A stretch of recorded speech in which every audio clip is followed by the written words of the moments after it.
We're here watching the NASCAR Xfinity Series race from Watkins, Glen. Should be very exciting. Or should not be. I don't even know if it should be exciting. It's gonna be maybe chaotic. I don't know.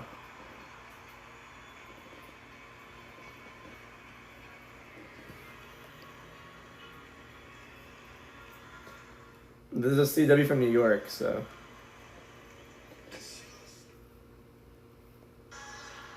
Alright, here we go. This afternoon, the NASCAR Xfinity Series takes on the action-packed twists and turns of Watkins Glen in front of a great crowd here on a beautiful afternoon. Well, Nick Sanchez makes his first Watkins Glen Xfinity Series start, but let's look at his road course performances this season. Top 5 in 2 of the 4 road courses. I asked Patrick Donahue, their crew chief, what grade he would give them.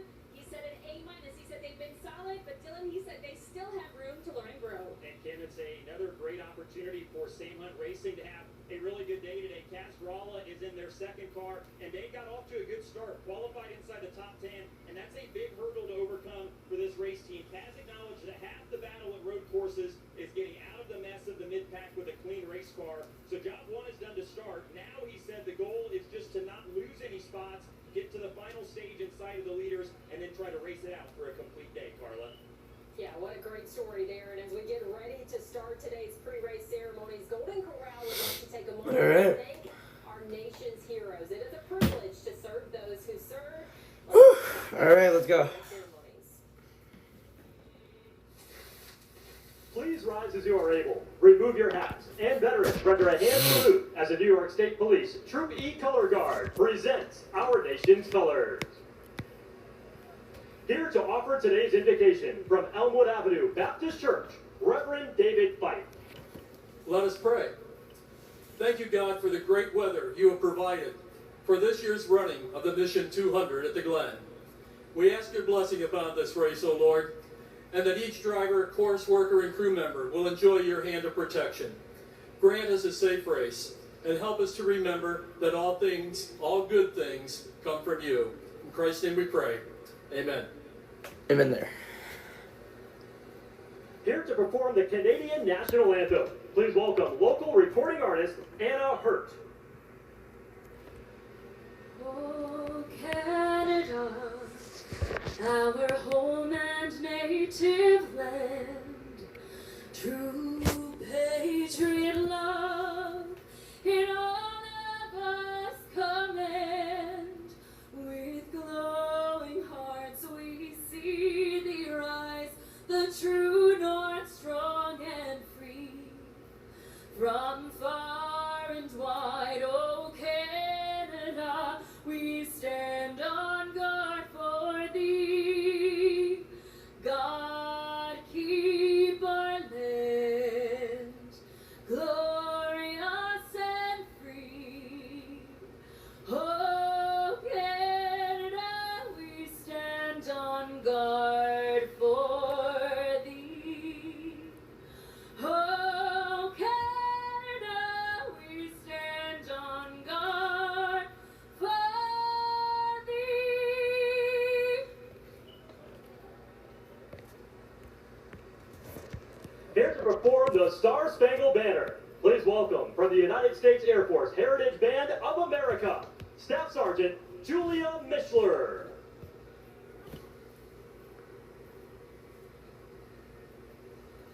Oh, say, can you see by the dawn's early light what so proudly we hailed at the twilight's last gleaming, whose broad stripes and bright stars through the perilous fight for the ramparts we watched were so gallantly streaming, and the rockets' red glare, the bombs bursting in air, gave proof through the night that our flag was still there.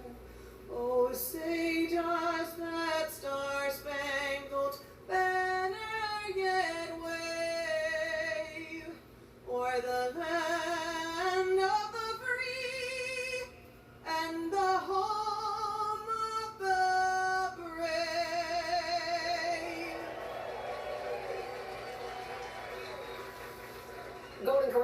supported our veterans for over 2 decades through military appreciation nights, providing meals to veterans. All right, Watkins Glen. Members at no cost, and as a founding partner of Camp Corral, Golden Corral helps send children of wounded, ill, or fallen military members to summer. Should be an interesting race. I mean, yesterday proved why we should not have the Truck Series go to Watkins Glen. So, yeah, this should be interesting, right? Oh my gosh. All right.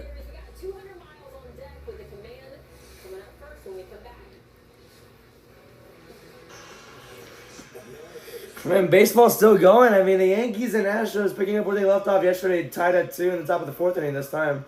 Meanwhile, the Braves are winning 3-1, bottom of the 7th against the Marlins, and they're 2-game doubleheader today, so we'll see what happens later on today. As I'm also, going to be streaming the Red Sox-Padres game tonight.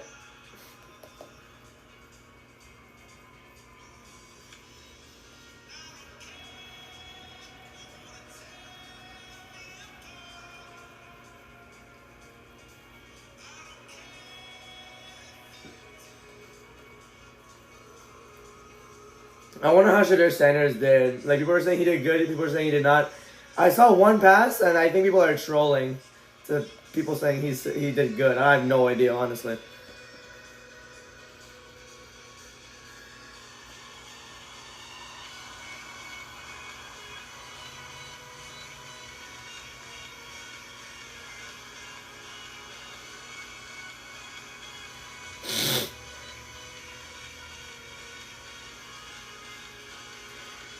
It'll be a shame if Cena's retirement tour ended without a match with AJ Styles, but they have him facing Logan Paul. Really?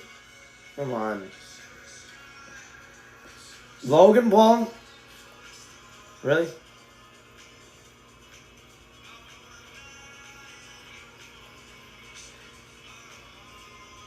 Hitting a sunset flip 20 minutes into the match is insane. That's it. Like, EO is just incredible, man.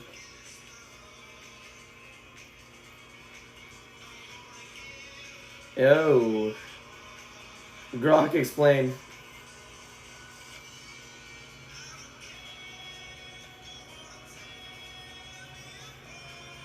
Employment is a trap? No, it's not. Y'all are just too scared of it. Happy birthday to Whitney Houston. Okay, just seeing the top 10 rappers of 2025 in this guy's opinion, Drake at number 1. Really? They're putting Drake at number 1? Really? Okay. Charlotte and Alexa giving off classic Kevin Owens, Chris Jericho friendship vibes. Yeah, they are, honestly. I'm enjoying it a lot, too. Why? What? Oh, stop using AI. Stop. Carmelo's back on our screens. Yeah.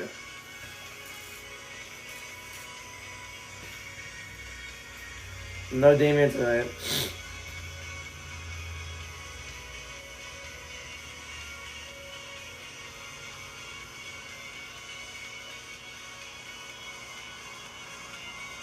Yeah, Damian didn't come out last night, so I think it was because I think he legitimately got her from how hard that kick was. By Alistair. My goodness, man.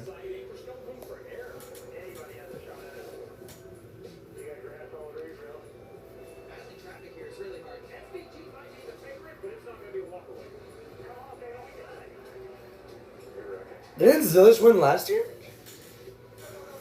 Zillich smoked the field by 1 second. He was 1 second ahead of, or he had a faster lap time at 1 whole second. Over SVG, and that's SVG, bro. My gosh.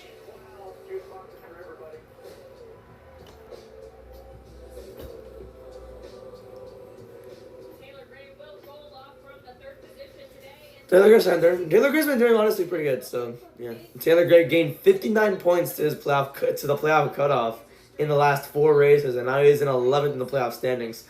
Pretty well done job. He's been very consistent lately. Just the pit crew has been kind of costing him like maybe top 3s, but he's been still performing pretty well. So I would expect more from Taylor Gray, and especially because it's his rookie year. I don't even think he got a win in the Truck Series, and he's already running top 5 every week in the Xfinity Series. Here's Williams to Wallace. He has 18. I'm sorry. He has 10 top 15s this season. I mean, that's good, I guess. Glen, let's get the engines fired for the Xfinity Series. Nah, it's decent. I don't know. Give a big NASCAR welcome to Butch Leitzinger. He's a professional race car driver, 3-time champion of the Rolex 24 at Daytona, and 2-time IMSA World Sports Car Champion. Today, he is here to say the most famous words in motorsports. Take it away, Butch. 7. Yeah. On behalf of What the Mission heck? Foods, good luck to all the drivers today. Drivers, start your engines.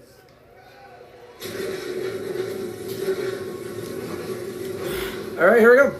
We're officially ready to go racing. Adam and Jamie are going to welcome us back. The Xfinity Series takes on Watkins. Riley Harris popped his wheel by accident. Oh my goodness. Well, I love that commercial with Nemechek. I don't know why. It just relaxes me.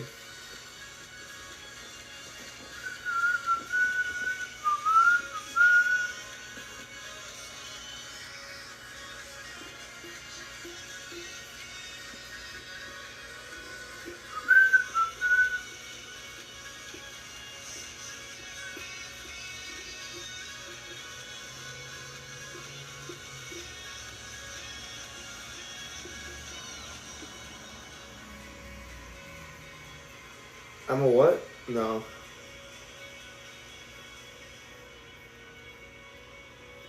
feel like when The Rock said no thank you to the John Cena storyline, WWE should have sat down and done a roadmap with Cena's heel arc.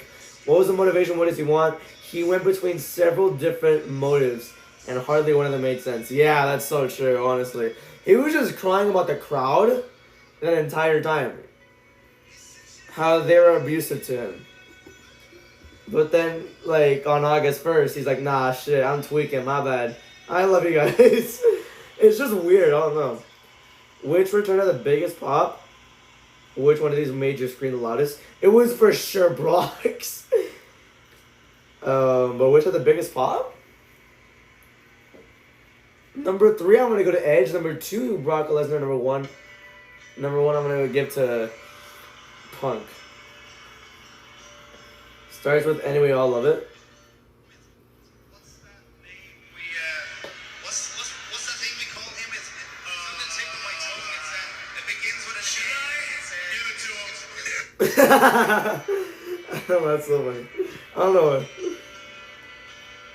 Turning John Cena heel was a great idea, but the execution was really bad. I thought the Cena heel turn, it worked really well. It worked really well for like the first month that it happened. Like during the European tour, it worked pretty well, honestly. John made a kid cry in Brussels, but it was still like it was a great idea. It was working well. And then WrestleMania, that's when it's like, okay, it's gonna flop.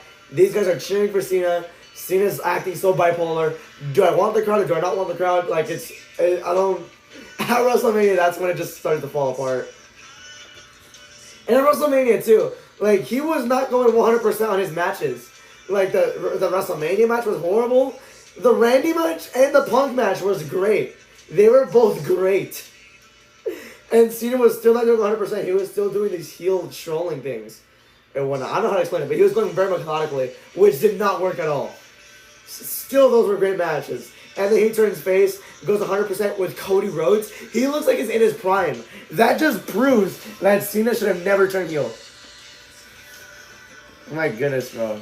Not running Cena versus AJ in France is a baffling decision. Agreed. Why Logan Paul? King Von would have turned 31 today. I saw my brother talking about that, so yeah.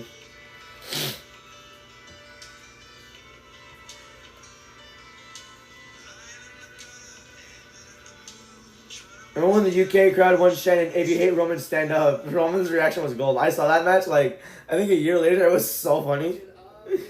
Goodness. W Sports welcomes you to Watkins, Glen International. Today is the 5th road course race of the year for the NASCAR Xfinity Series.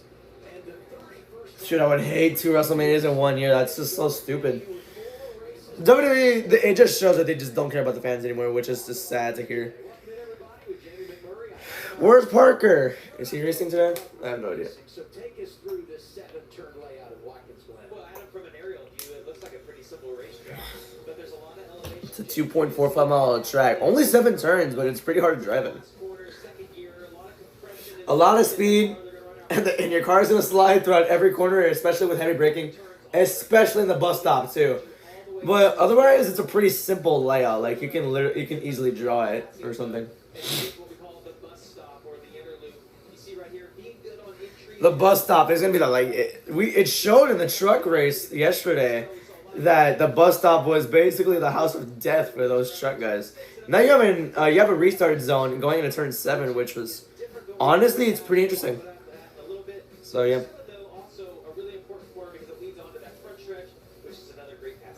So the truck race yesterday, they went 81 laps. Today's race is 82 laps. Yeah, this just proves that the Truck Series should have never gone back to Watkins Glen. Oh my goodness, man. Alright, let's see Connor Zilic versus SVG head-to-head. Last year at Watkins Glen, SVG got 5th, Connor won the race. You had SVG got 8th at Kansas, Zilic got 4th, Homestead, SVG got 17th. Zilic got 12th, SVG got 12th in Phoenix, Zilic got 4th. Chicago 1st and 2nd, and then Sonoma 1st and 2nd, with Zilic taking that time. So yeah, they're going to commercial again, I think. Okay. They've both been insanely good though. As the Braves just took a 4-1 lead.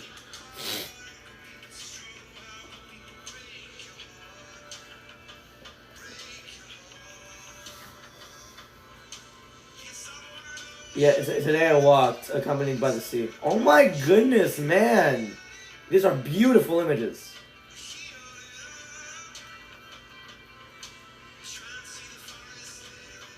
I don't want to talk about that.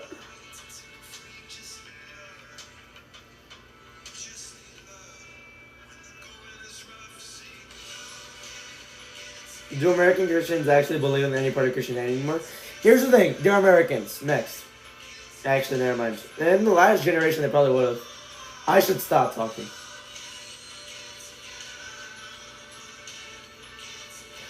Both Roman and Punk are now advertised for Raw on August 18th. That's pretty cool.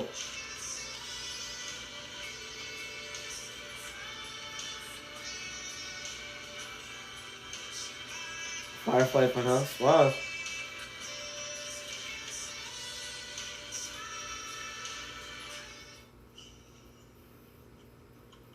Bro's like putting a lighter to the window.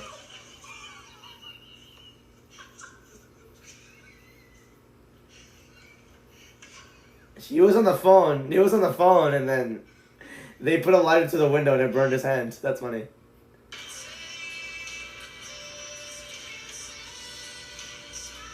The comment, yeah. This is why I don't associate myself with K-pop fans. Oh my goodness, bro.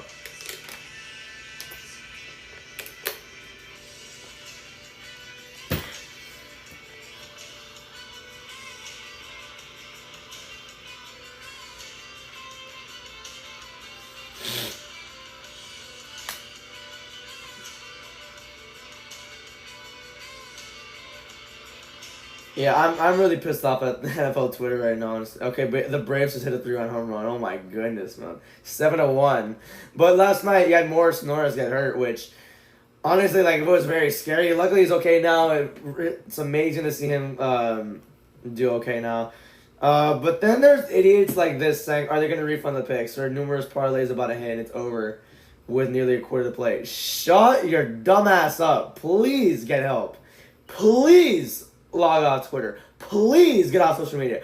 Please get a life. There we go.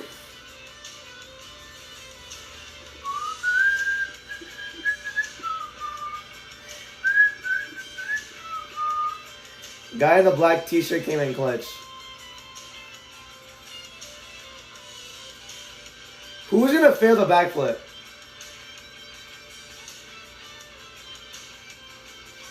He was gonna help all his friends.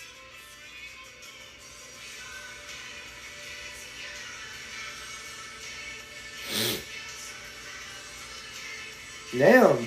They're all doing backflips. They're all doing backflips. I would have assumed that was super hard to do. I can't do it.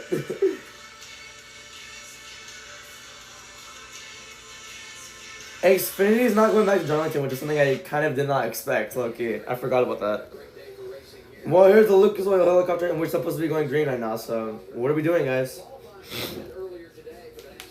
Qualifying was this morning. I woke up to qualifying.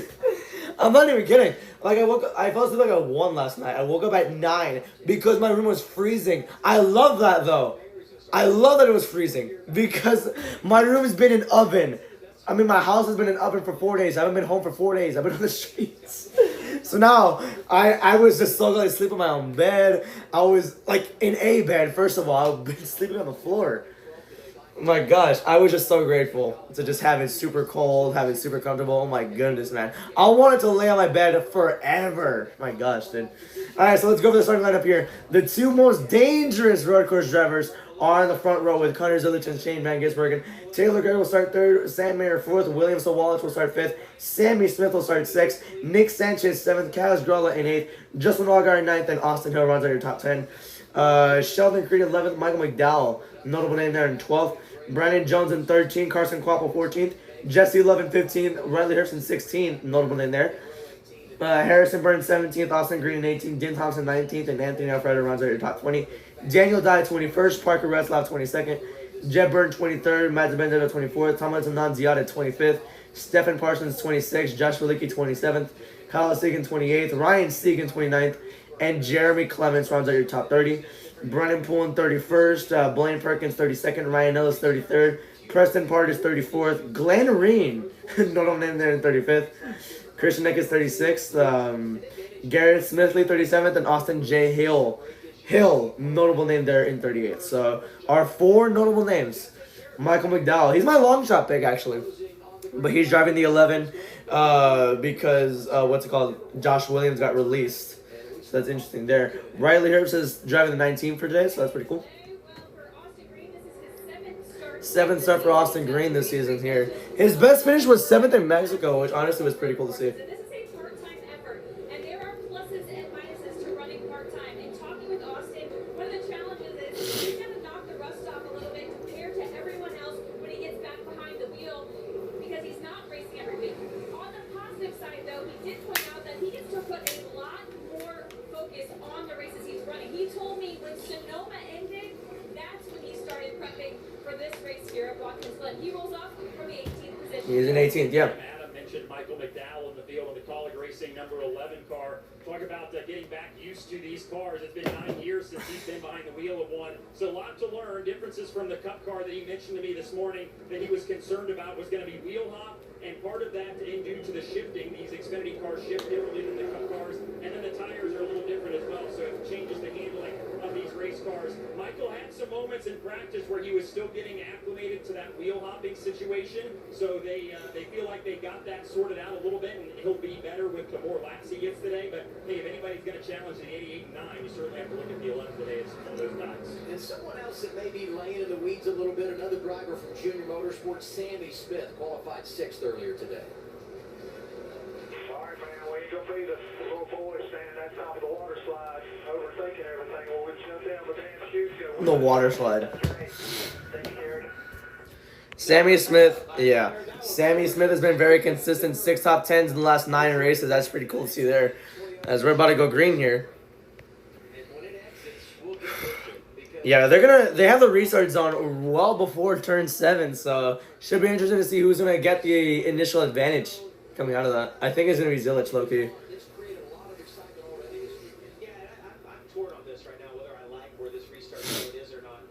Yeah, I'm torn too, honestly. Do I like it? Do I hate it? I have no idea. I'm bipolar. I don't know. I'm a fan of them being on the straightaway and everybody being straight, kind of the drag race down into turn 1, but we'll see how Connor manages this right here. I didn't remember the prominence of turn 7 at this track until we moved the restart zone back like we have this year, and they get wide coming off the corner. The wait is over. It's time to go. Here we go. Green flags in the air. We're away here at Watkins Glen. And who's going to get the jump? Zilic does. Green flags in the air. We're away.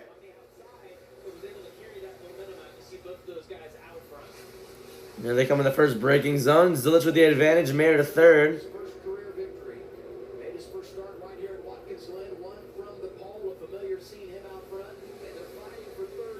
Here we get pretty much all the kinks out of the way. Everyone just trying to get organized here. I don't even know what lap it is, damn it, because of the stupid watermark that's there.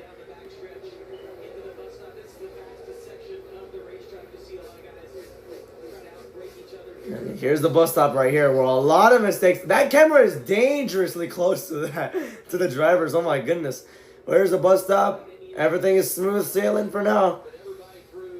Now everybody through turn 5. There they come to turn number 6.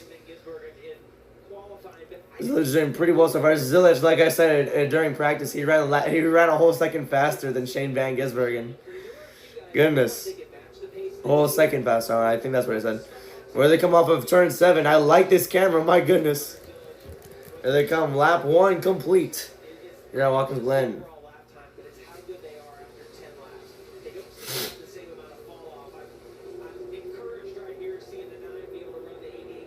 So Zilic already with a good fast lap there to start off. He's going to have a faster lap here, obviously. So this is Carson Kvapil right here. Here's Riley Herbst in 15th right now. Don't even know how he's in Cup. But here he is in 15th, right behind Carson Kvapil.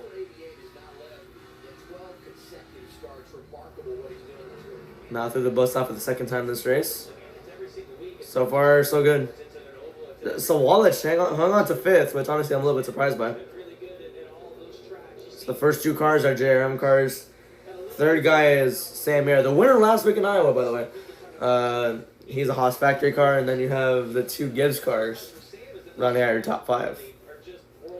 As they come back into 6, pretty much casual racing for now. Not gonna heat up until the end of the stage. And I thought a caution came out because of the yellow sponsor. Oh my god. Good RX, like the sponsor is yellow, or the colors are yellow. And I thought a caution came out. My gosh, Connor Zilic with the fastest lap though, so yeah.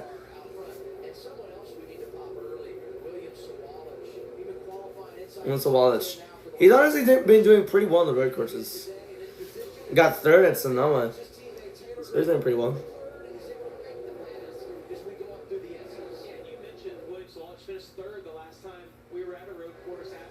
Yeah. Exactly. Well, Taylor Gray back up to 3rd, where it initially started.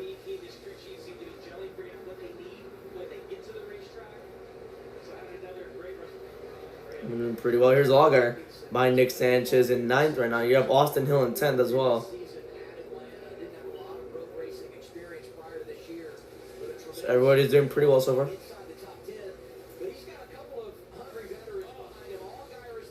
Allgaier not going to try and go on the outside of Sanchez. Oh, contact. Sanchez did not give him enough room. Did not give him enough room. He's going to force the issue now. As they head into turn 7, Allgaier going to clear Sanchez. And now Hill going to go underneath Sanchez for that 9th spot. Allgaier gets 8th. Austin Hill going for 9th here as we head down the front straightaway. Heading into turn number 1.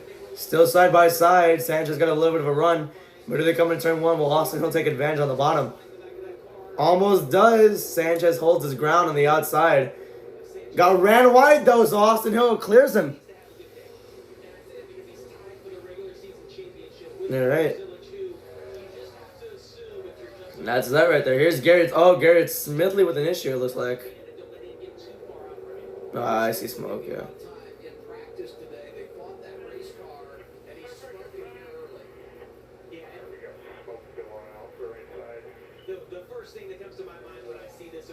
What happened to Zilic? I don't think it's a fly. It's engine issue. Yeah, he might be right. It might be a gear issue as well with the shifting.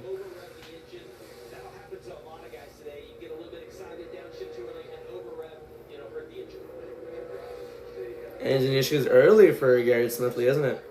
It was Sawalich and Sam Mayer battling for 4th. Not really too much of a battle, but he is trying to make his way to 4th right here. Let's get a report on the rookie driver from Minnesota. Here's Dylan. Oh, we have a crash! Ryan Seeger around. He's going to keep going. Oh, we have another one. Oh, yeah, it's over. Caution. Yes, Josh Bilecki, and I would say we'll get a caution here because once you get in that gravel trap, off the turn, you just can't get out. And Josh is stuck, and it's unfortunate because Josh, yeah, there's the caution. Josh, great road racer, finished 10th. I hate cautions on road courses, which is why I've always hated stages. A big waste of time there. So, as you see that gravel and him being stuck in it, take a look real quick. You see, looks like Ryan Sieg is just, got a little... Oh, Sieg just messed up his entry, and that's what turned them both. Sieg is able to get slowed down before he gets to that gravel. When you watch Balicki, the gravel is made so that if you lose brakes or something happens, it slows you down before you get to that wall. It works really well. Unfortunately, in a situation like this, it works really well, and you get stuck in the gravel and you can't get out. Huge for Sieg, though, that he doesn't get in there, so he's on the lead lap as he continues to chase a playoff position. Early caution at Watkins Glen. Okay.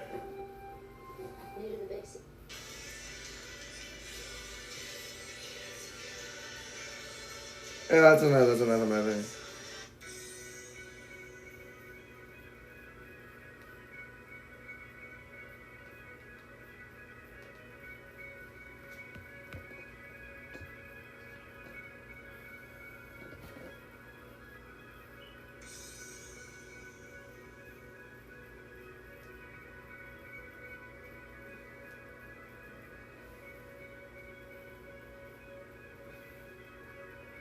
The shield.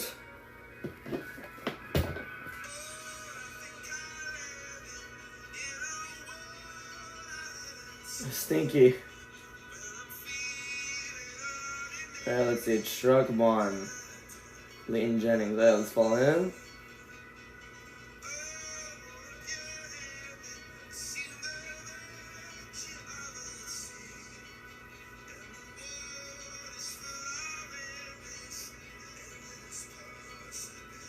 Loves Hendrick.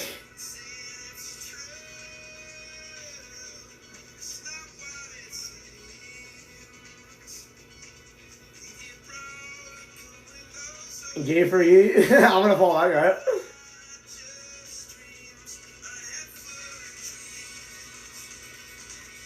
A head full of dreams. Your average Lyft fan.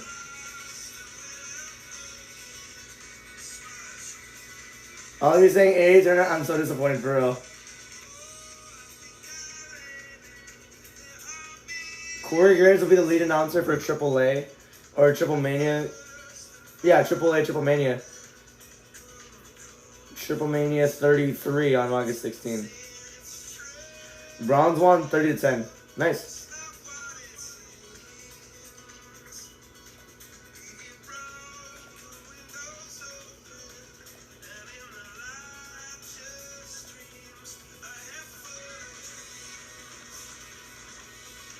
Not for the dreams.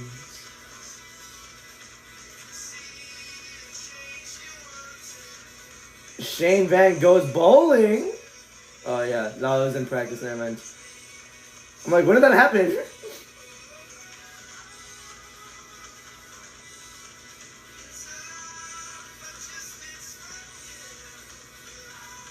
When's what?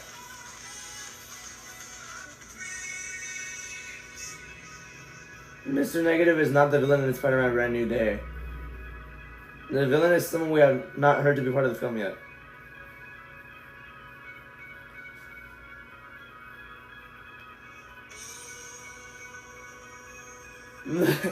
The lizard on the car, on an unsponsored Garrett Smithley car. Well, that was not great because he's already having engine issues. All right, Yankees are up 3-2. They just got a run against the Astros. Oh.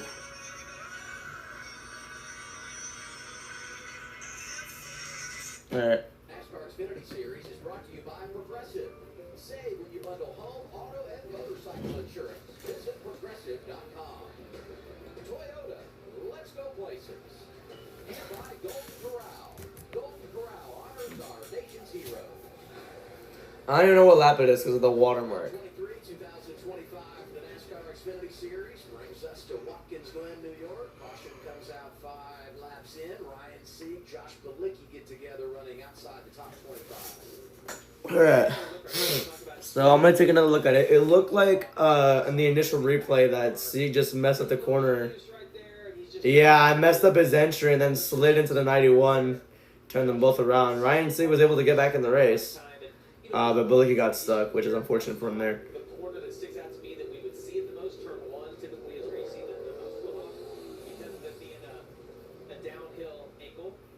Yeah, let's get an update. 39's been down the pit lane, Kim. Yeah, after that wheel hopping incident on the pit lane, they changed all 4 tires and checked that right front fender just to make sure all the clearances were good and there was no significant. Oh no, that's gonna put Ryan Segan 14 in the playoff standings there. To survive, and he said we just can't bleed points. They've had 3 great weeks of racing up until this weekend. Now it's still early. We don't want to get the cart ahead of the horse. A lot of racing left here at Watkins, but certainly not the start they wanted as they tried to hold on to that points position. It's the give and take of this. He's now 14th in the playoff standings after that wreck. Kim mentions the 3. Ryan Segan, he has 3 straight top 10 finishes after 3 straight finishes at 30th or worse. So he's been trending upwards, but after that wreck, we don't know what's going to happen for him. I mean, there's still a lot of racing to go, but unfortunate to start off Ryan Segan's day. So yeah, I think SVG just got the lead. Never write anyone off because sometimes misfortune on track can lead to a strategy opportunity later. And so I think Garrett Smithley caught a break unless the engine just failed on him, which I don't know. But he was going to go like multiple laps down if he was still on pit road. He got off strategy, was able to save enough fuel, and even though he had the fastest car, that strategy helped him be able to win the race. Bilicki goes a lot down as we talked about being stuck in the gravel track, but he's the only car 1 lap down, 13 laps to go in the stage. They could get a caution, he could get the free pass right there. Yeah, I'll be searching to go on the stage, alright. Pace car just trying to run out of the way. So here we go, and the restart zone they go. We're back racing. Here he goes, Zillich with another advantage. Yeah, he's picking that. No, never mind. He messed it up. SVG not going to be on his inside. He's going to take the lead from him. Here at 13 to go. I see they're coming to turn 1 even. Coming into turn number 1. SVG got the advantage on the outside. Oh, but he ran wide a little bit. Yeah, he ran very, very wide. Zilla's going to take him on the bottom. And now he's going to try and take the lead. Here they come in the S's. SVG on the preferred bottom lane here.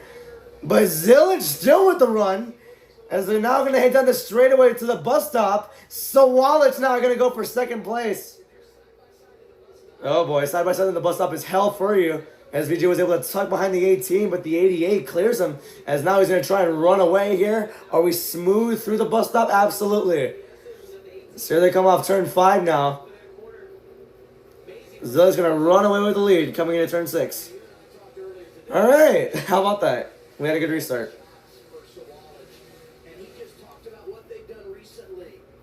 Is that Allgaier in 7th? Alright, nice. As Garrett Smithley is off of the race for now. Josh Bilicki's lap down after that caution. So after that restart, we have 36 cars on the lap 37 still racing here. Yes, here we are. We have 12 to go on the stage. Oh, someone got on the wall there. Side by side, Austin Hill and who's a 24? Kaz Grala. That's a battle for 7th right here. As Riley Herbst almost wrecked McDowell. McDowell goes a little bit wide, but he's fine there. Damn, dude. My goodness. McDowell, honestly, is a pretty good road course driver. I mean, he was dominating Chicago, and then the engine failed on him, which was very unfortunate there. So here they come on the straightaway now, into the bus stop. Oh my gosh, SVG just tried moving on the 18. He does end up trying to move him, but the 18's still there for second here. So Wallace leaving the inside open.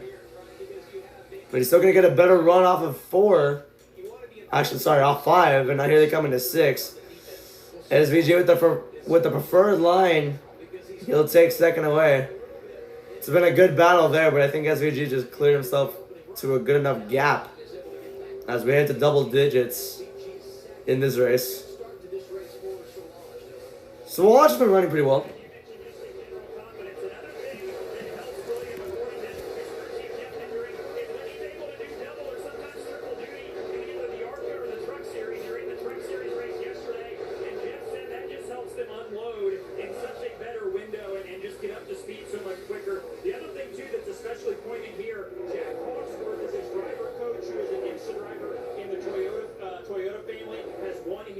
Watkins Glen as well. He is a superstar on the road courses, so having somebody like him in Williams' corner, definitely a big plus. So Wallach is a very good long shot.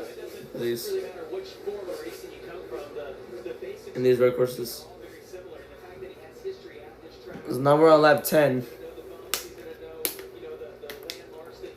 Damn, Green. Got in the gravel a little bit, almost 3 wide. Harrison Burton made it. Going into turn number 5. But Austin Green clears Quapple. For what spot, though? What is that spot? That is for 16th. Gralla fell to 15th. My goodness. Oh, they touch. Quapple and Harrison Burton touch. That's for 17th. Oh, I have a crash again. Alfredo goes around. Oh, my gosh. Almost got stuck in the gravel. Fastest lap for Connor Zilic, by the way. That's Thomas Annunziata. He's going to get back in the... Oh, my gosh. Almost the most unsafe merge ever. My goodness. But they're fine. They're going to dust it off and run away. As now we have a battle here for 17th between Harrison Burton and Carson Quapple. Although Harrison just does clear him right here. Here comes the 26. Dean Thompson.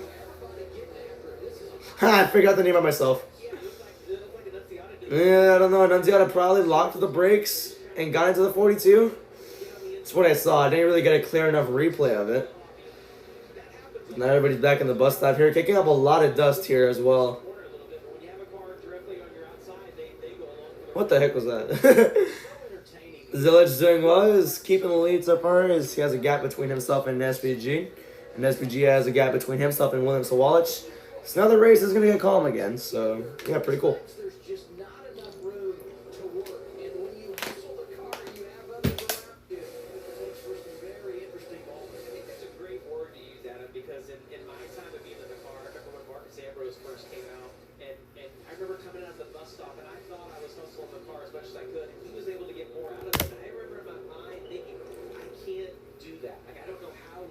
It's 2:42 right now.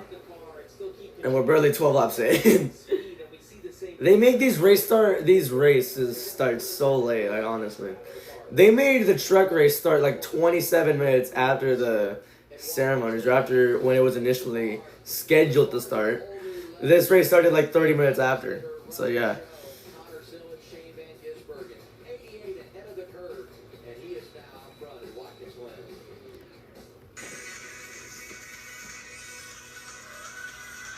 Yankees up 42 now as the Braves win 7-1.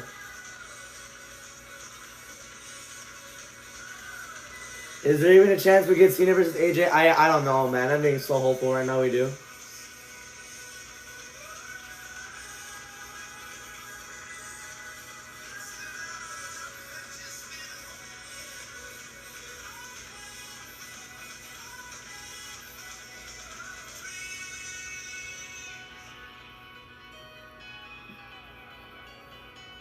Jaden Daniels sophomore slump incoming. Oh no, he just threw a pick 6. Oh no, that was last night, right? The Patriots killed them. Oh my goodness. 8 to go. We're side by side, by the way. So this is Taylor Gray battling with Justin Allgaier. Allgaier is gonna get ahead of him. So yeah, let's go for your top 10 running order. Right now, Zilic up by 2.5 over Shane Van Gisbergen. Sawalich in 3rd, Samir in 4th, Allgaier 5th, Taylor Gray in 6th. So battling for 5th right now. They just messed up the entire running order. Never mind. My goodness, what the heck just happened? The entire running order or the entire score bug or the ticker. Whatever you say about it. It just glitched. So now I messed up a lot of things. All right, well, I'm not gonna say anything anymore.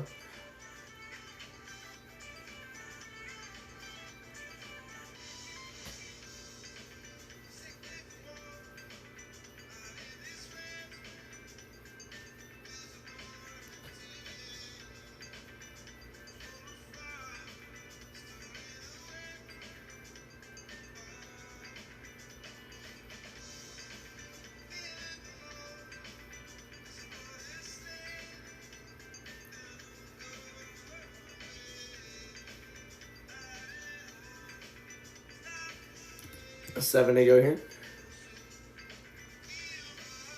Not really too much battles going on here, just casual racing here. I went out to lunch earlier. McDonald's is Okay.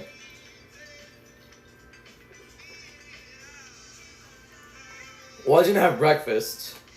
Well, I mean, it was still lunch, never mind. I went like at least 30 minutes before the race started, and I came back with like 10 minutes left, so yeah. Ugh, don't show me this commercial!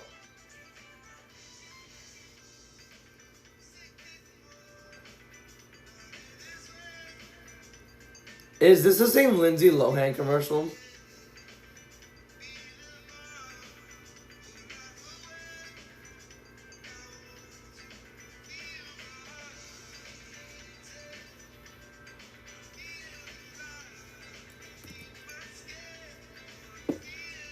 Free phone on any plan.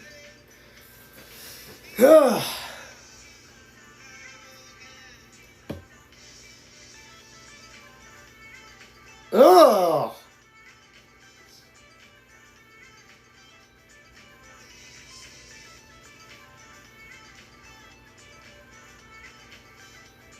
Zilich's lead is growing exponentially. He looks incredible going through the bus stop here.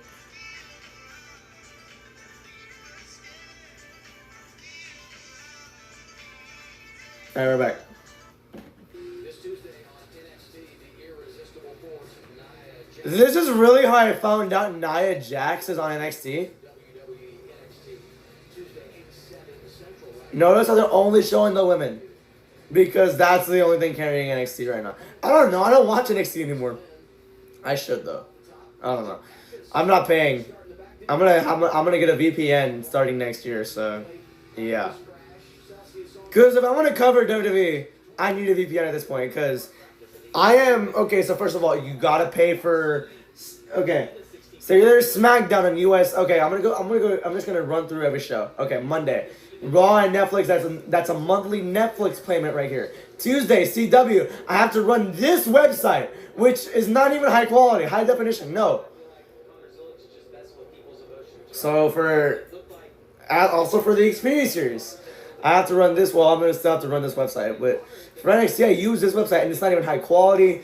Okay, well, it's Wednesday, Evolve, I don't know what that is. But it's on YouTube internationally, so VPN could be useful there. I don't even know, I could check it out. I don't know what Thursdays is for. And then there's Friday for SmackDown. I have to go on USA. That requires cable. And Peacock starting next year as well. So that's a monthly Peacock as well. Oh, damn. And then Saturday, you're going to have to go to ESPN for PLEs and big events. And that's going to be another $30 a month. I am not doing all that. Buying a VPN to support all of it? It works. Just buying a VPN. So that means I can watch everything on Netflix. All the PLEs, all of the weekly shows I can watch on Netflix. I just rather go with the VPN, honestly. I have, how many months? I have 4 months to buy a VPN and to figure out how it works. So, yeah, wish me luck here, because I am not paying $30 more. $30 more for ESPN. No, forget it. We tried paying for Sunday ticket too, because me and my dad, we always buy the Sunday ticket pass every year, and now it's even more money than ever. We took that for granted, but it's even more money nowadays. So yeah, so with my dad, like traditionally, like when I was younger, he would always have Sunday ticket on. He would always watch the games, and now he can't even do that anymore. Honestly. It's annoying. Yeah, it is what it is, I guess. So let's go through the field as we do after every single commercial break. Connor Zilch is leading by 5 seconds over SVG. My goodness. That's Allgaiers in 5th. 10 seconds back. Sanchez in 10th. 14.4 seconds back. Casgrala in 15th. 19.8 seconds back. Oh, we have someone pitting here. That's SVG. Okay. Red Slaps in 20th. 23.2 seconds back. Hold on real quick.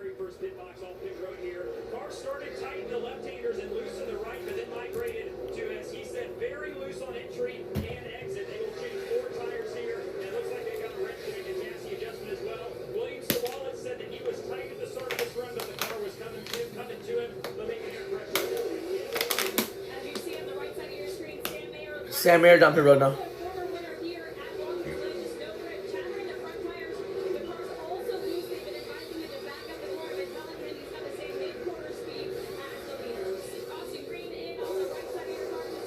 Austin Green out put down pit road. I think there's someone else behind him. Pit road is full now. A whole host of drivers are doing it. The thought process is by pitting out, getting your service, caution comes out into stage. Anyone who comes down after the caution comes out, you'll leapfrog them as we begin the second stint of the race. Now, you know, Connor's Is he going to pit 2 or not? it's not closed till 2 He's today, pitting. and he's the one that will close it. That's why he can wait and do it now. Here's the 88, scheduled green flag stop, and once he crosses the start-finish line, pit road is closed. Here's the race leader, Kim. That's right. Talking to crew chief Marty Lindley, he said he was up at night trying to figure out any way possible Pit's closed. to earn stage points in both stages and win the race. He said it just isn't out there, so our play is going to be. I'm very surprised he did that, honestly. This morning, right now, Connor, no major overall complaints at the very end before he came down pit road. He did say he was tight in the high-speed parts of the racetrack. They'll take 4 Predator rear tires and Here comes SVG. SVG's rounding turn 6 right now. How far is this gap going to be? He'll maintain his positioning in front of Shane Van Gisbergen. And the question Yeah, he's going to be ahead of him. drivers that stay out and all those that Yeah, he's going to stay ahead of him. So what I'm surprised about is Justin Allgaier staying out.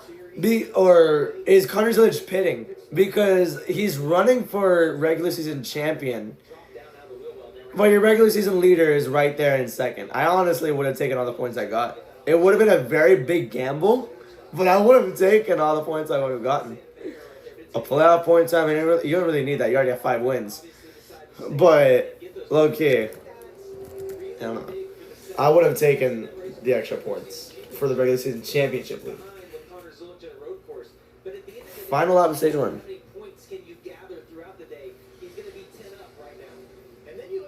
There's Taylor Gray, so we might have a competition for the stage 1 win, which I think Taylor Gray honestly really wants. It's a playoff point and 10 points. That would work really well for him because he's been making a bit of a points push recently. He's been running very consistently as well. I mean, I don't think he would be bothered if he got a stage win right here. 9 points is so good, but you want to get the 10. You know that.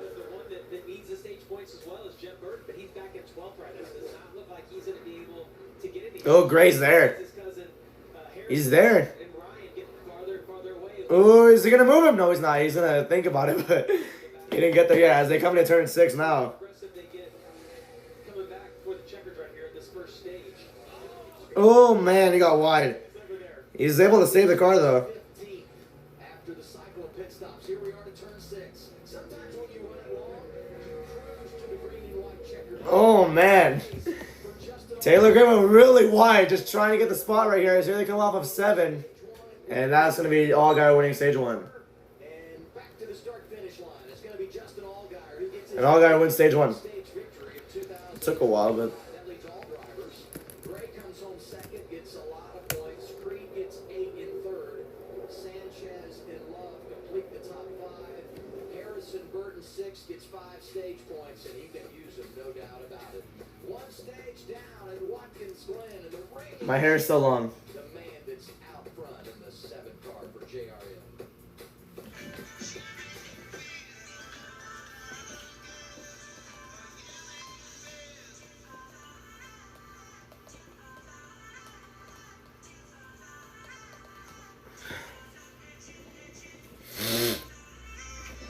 Write a song.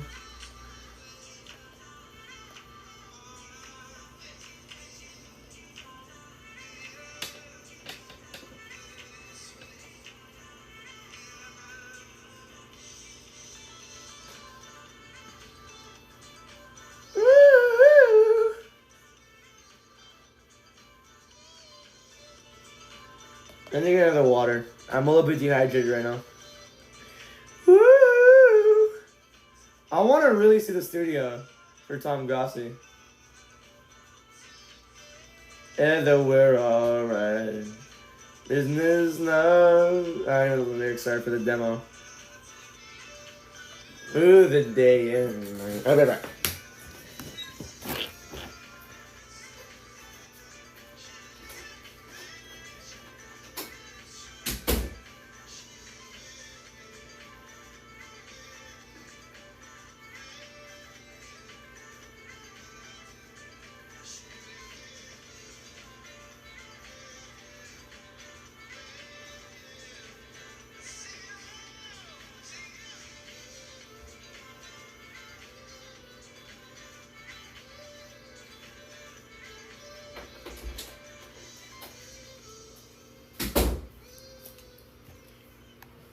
And I'm back with water.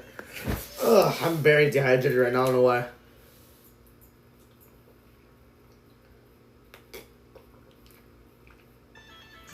New York news kind of looks lit. I can't lie.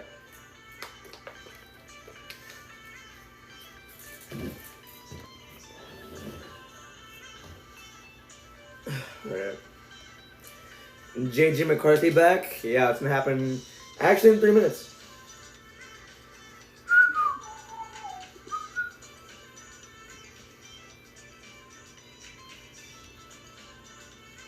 Tornado warning for Greenleaf, Wisconsin. Okay.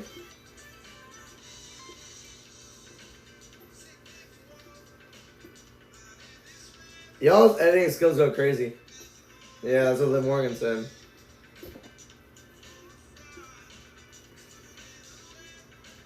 That's the exact same thing, yeah.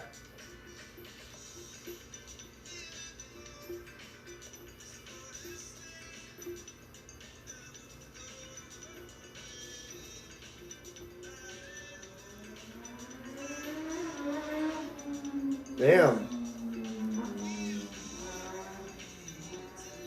Yeah, the graphics for Clash in Paris are kind of mid, I can't lie. Or not mid, they're just... What the heck? Why are they being creative with this? SummerSlam was worse, though. Honestly, for the aesthetic, SummerSlam was much worse. It made Lyle Valkyria look like Paige. John Cena versus Logan Paul in Clash in Paris. And MFT beat Motor City Machine Guns. Carmelo Hayes versus Axe on my main event. Yeah, there's terrorists in Stamford, Connecticut right now. My goodness, man. Let's see what we got here in the stops here for the end of stage 1. We're about to get to stage 2 here. Woo!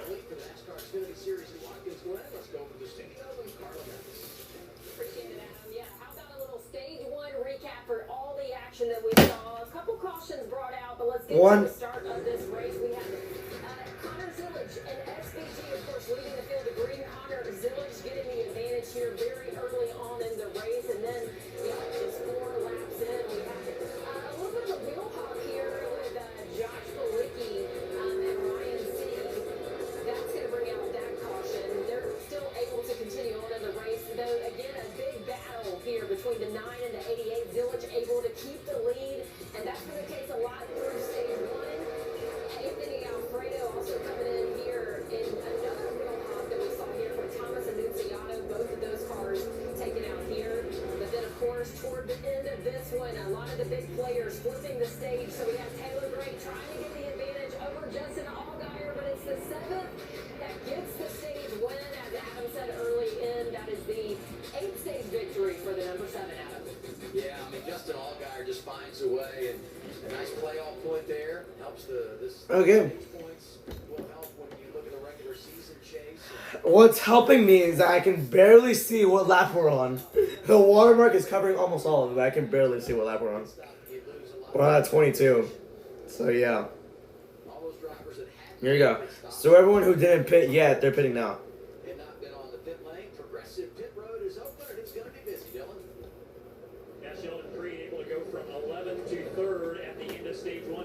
That's valuable stage points right there, especially since he's like 12th in the cut line.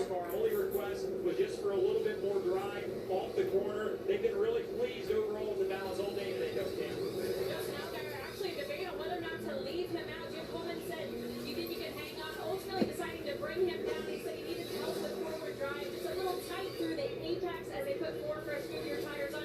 Left side of your screen, Taylor Gray. Overall, the car has been 10 for high, so they did take some tape off in the front of that road.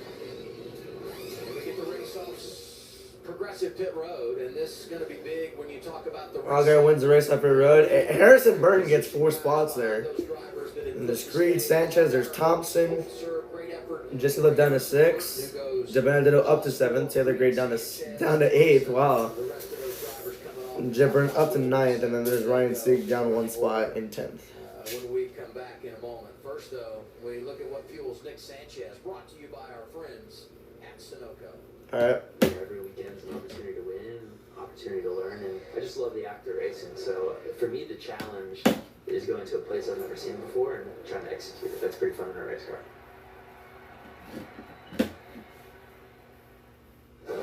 Nick Sanchez has never been to Austin to Watkins Glen, right? Or he has an ARCA. I don't know. I have no idea how long ARCA's been running in, what's it called? In Watkins Glen. The trucks haven't, though, until this year, which was terrible.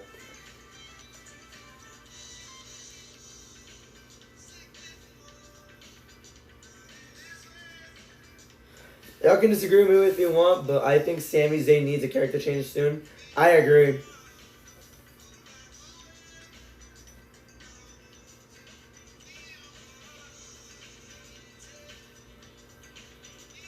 Shooter Sanders is making the NFL look foolish. How good was he, I guess?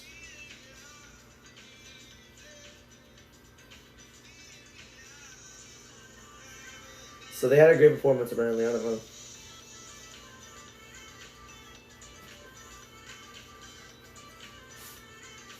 The Miz gaslighted Carmelo Hayes. I think Carmelo Hayes needs a face turn, low-key.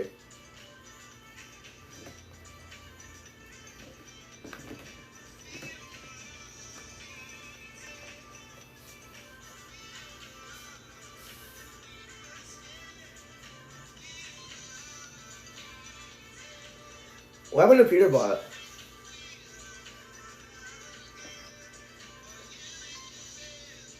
What? This was written by ChatGPT, bro. What the heck?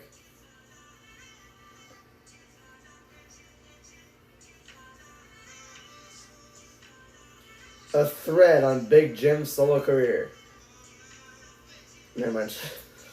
I don't want to watch that. I don't want to read that thread. I'm too lazy. The championship belongs to Drew McIntyre. And, yeah. When you beat Cody, you also get a portion of his power budget. But Drew didn't beat Cody.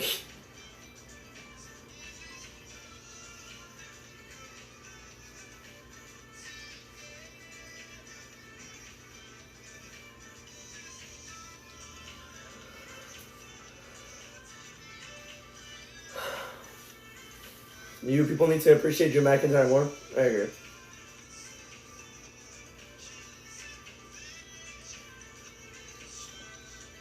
Entering 200 miles an hour. Oh my gosh. Entering in Talladega. 220 nonetheless. Oh no. I would. Eesh, I would die.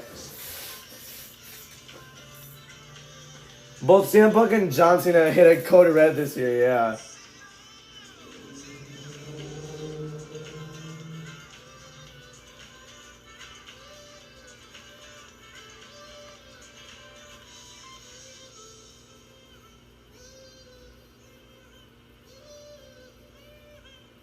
Okay, what is this? Oh my god.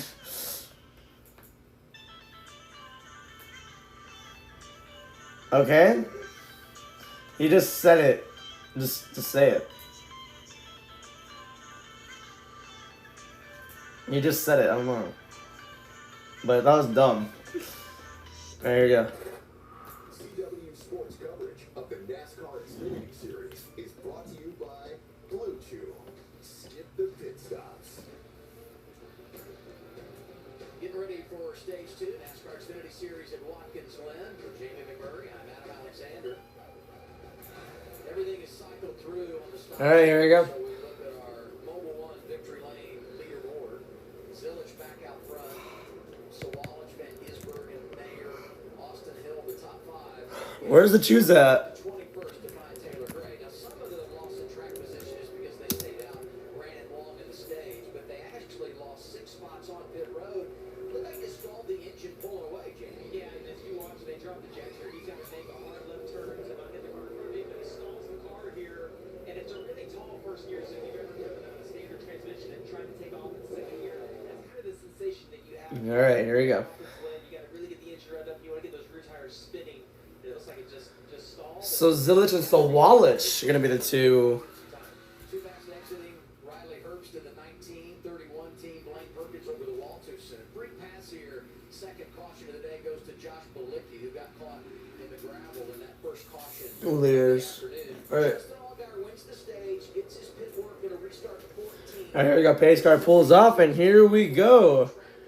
Getting ready for stage number 2. 16 to go in stage 2. Underway here.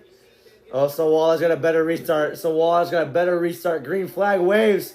Here they come. Sam Mayer is going to try and make it 3 wide. He hesitated. Now here they come in turn 1. Zilla's got the advantage a little bit, but the 18 taps into his bumper a little bit. Almost got him sideways, but the 88 clears him. And now he's going to try and drive off here. So Wallace are trying to compete as hard as he can for the lead. So Wallace clears Mayer. And now here's Sammy Smith in 4th for the first time today. Here's Austin Hill in 6th. McDowell's in 8th. Pretty cool to see there. All right. They have 36 cars still racing in on lead lap. Meanwhile, Preston Pardis and Garrett Smithley are both off of the race.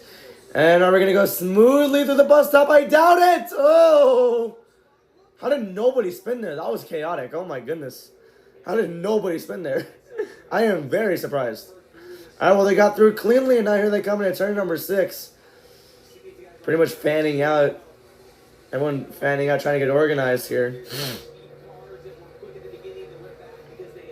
Just side-by-side battle between the 10. Who's the 10? Daniel Dye. I keep forgetting that. Daniel Dye's in 10. He's in 9th? Okay. Daniel Dye and Kaz Growla, and Daniel Dye clears him. Oh, man. Who hit the wall? We have a wreck happening in the back, I think. Oh, Michael McDowell shoved him in the wall. We have a wreck. Who is that? Annunziata. Ooh, backed into the wall. I knew we had a wreck somewhere. It's right on turn 7, so he's going to be able to come down pit road easily and fix the damage. That's good, because honestly, I really hate cautions on road courses. Wastes a lot of time, especially with stages. It just wastes a lot of time. My goodness. Thankfully, that wasn't a caution. So we're still home free. We're still racing. Has everybody got to... Everybody's now organized and separating. Daniel Dye running at your top 10 right here. As Carson Koppel trying to knock on the door to get into the top 10 right here. I thought somebody spun out, which... with the way they quickly panned the camera, I thought somebody wrecked. No, I keep messing up my words. I'm really sorry. I am not cut out for this.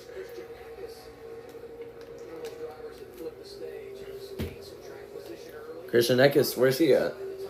Well, Austin Green actually is in 9th right now. Kaz Grella now into the top 10. Brandon Jones in 7th, okay. Eckes is in 17th, alright.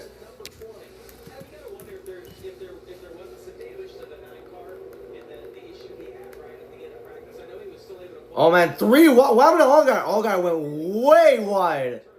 My gosh, and Quappo took it 3 wide between him, Daniel Dye, and Allgaier. Allgaier falls to like 14th. Oh my goodness. Stage 1 falls to 14th. He's gonna, with a big power move, he's still gonna be able to get past Harrison Burton for 13th here. Damn, alright. Allgaier's still quick, even after that mess up. Ooh. Harrison tried, like, to get to his door. Didn't work there, but he's going to cross him over. No, he's not. Going to try the inside again. No, he's not. There's someone got in the wall there. Oh, Annunziata. Damn. It was a pretty good hit.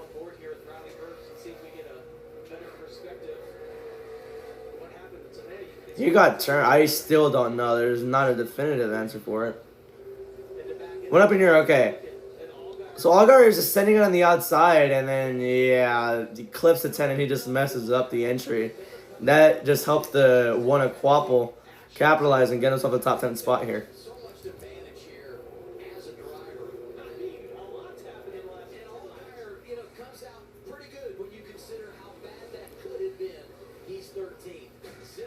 All right. I expected them to go to commercial like at, what's it called?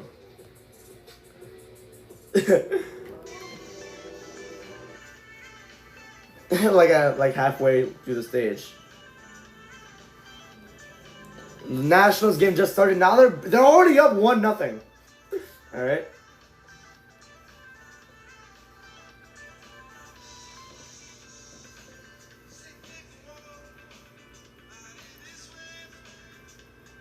Drew McIntyre says that the Americans need to get a grip of themselves from being offended so easily. I want to read this because it's so true. particularly the IWC.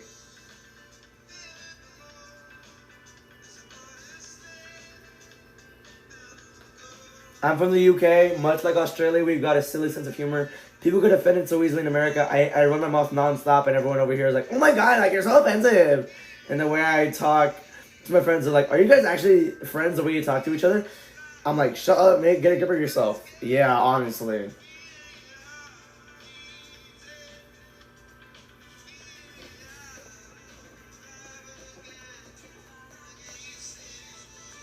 Yeah, everyone gets offended so easily.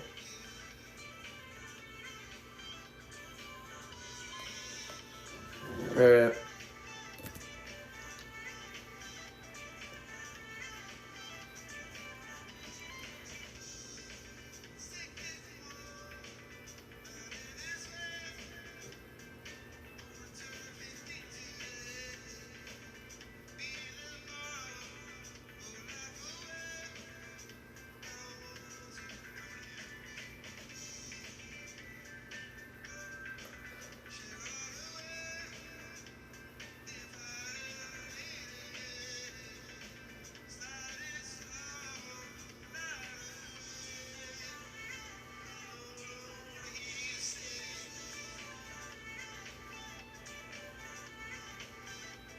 Alright, we're on lap 20 now. I'm sorry, that 30th race. I'm just thinking of something in my head. There's smoke or dust, whatever it is, kicked up back there on the straightaway, but nothing too insane so far.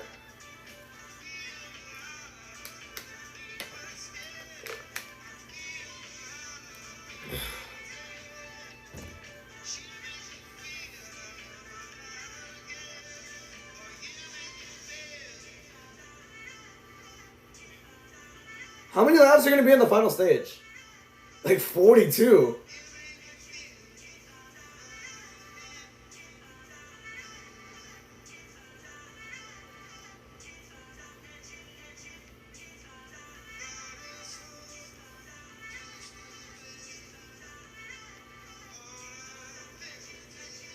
Daytona, the regular season finale, August 22nd and 23rd. This will be fun.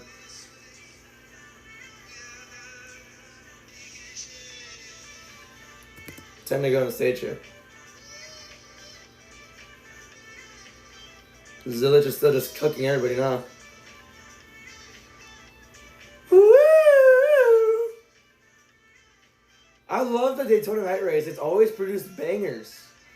Like the last 2 years, it's been an amazing race. Like race of the year. For the last 2 years. I don't know about this year though. I'm a little bit worried.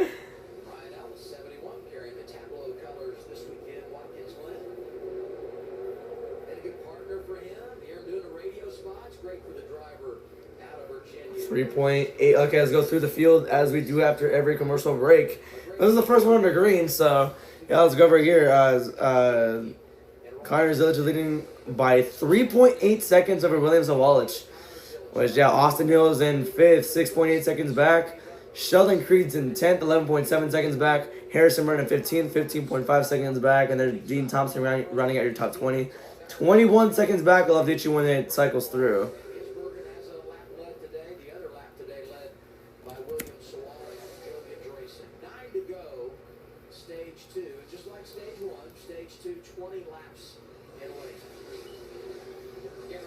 Yeah, Ryan Sieg in 25th. He's rebounded. He's back on the lead lap, but so far it's not looking great. He's 23 seconds back right now. I'll update you when the ticker cycles through again, like I just said.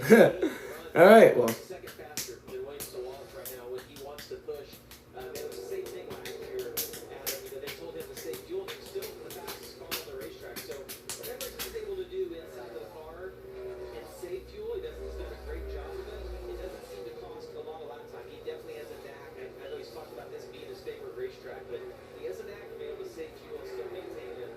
Sanchez trying to get past Harrison and hang into the bus stop here.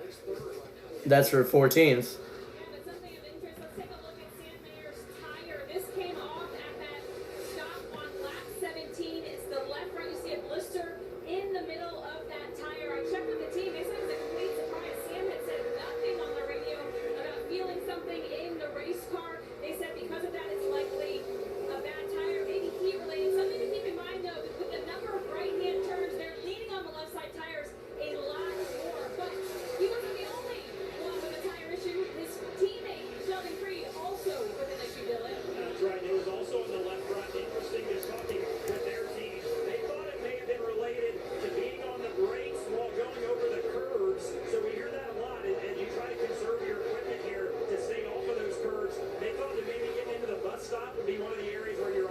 and using a lot of And they drew a face on it. interesting that it was both of the Haas cars. Not a huge concern, at least according to the team, that it's going to happen again, but something just... They drew a face on the tire. Yeah, Dylan, you said it. I mean, what sticks out That's to me funny. is that if that were two different teams, you might say the fact that tires. So interesting, we were seeing tire blisters, and the drivers aren't even noticing. Well, just seeing how Sheldon Creed's hitting the apron, oh my goodness, it's not surprising that we have tire blisters. So, Brendan Poole is actually now in 25th. The leaderboard was cycling through, but I wanted to hear what the report was. So, yeah, who's in 30th right now? Who's in 30th? Kyle Zeig's in 30th, 32.4 seconds back. We're back to commercial, so who cares?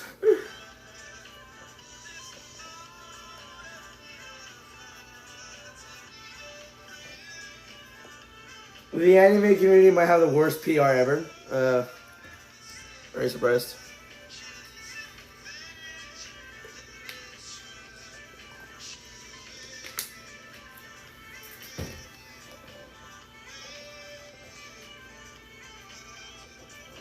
They're wasting a PLE day on Logan Paul. Yeah.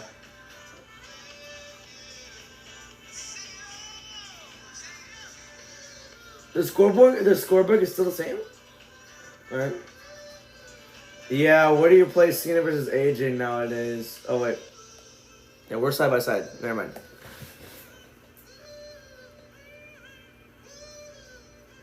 Woo!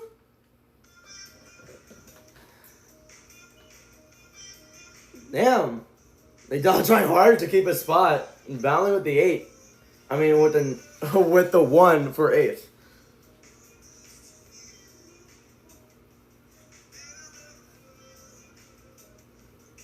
What are these commercials, dude? I remember once I was watching NASCAR, the Xfinity Series race. I don't remember which race it was. I think it was either Charlotte or Nashville, and they showed a condom commercial. Oh my gosh.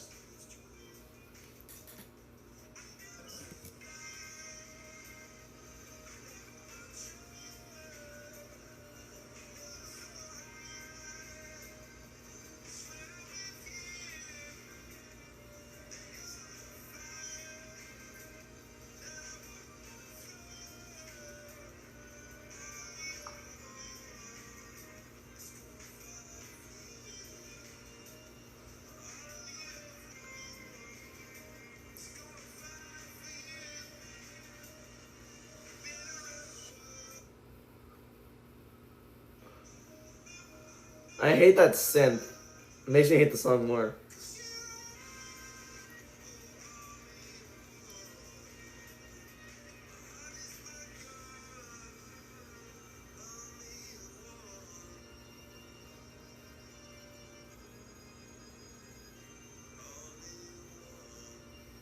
Yeah, that's a demo, right? Just saying how rough the vocals are.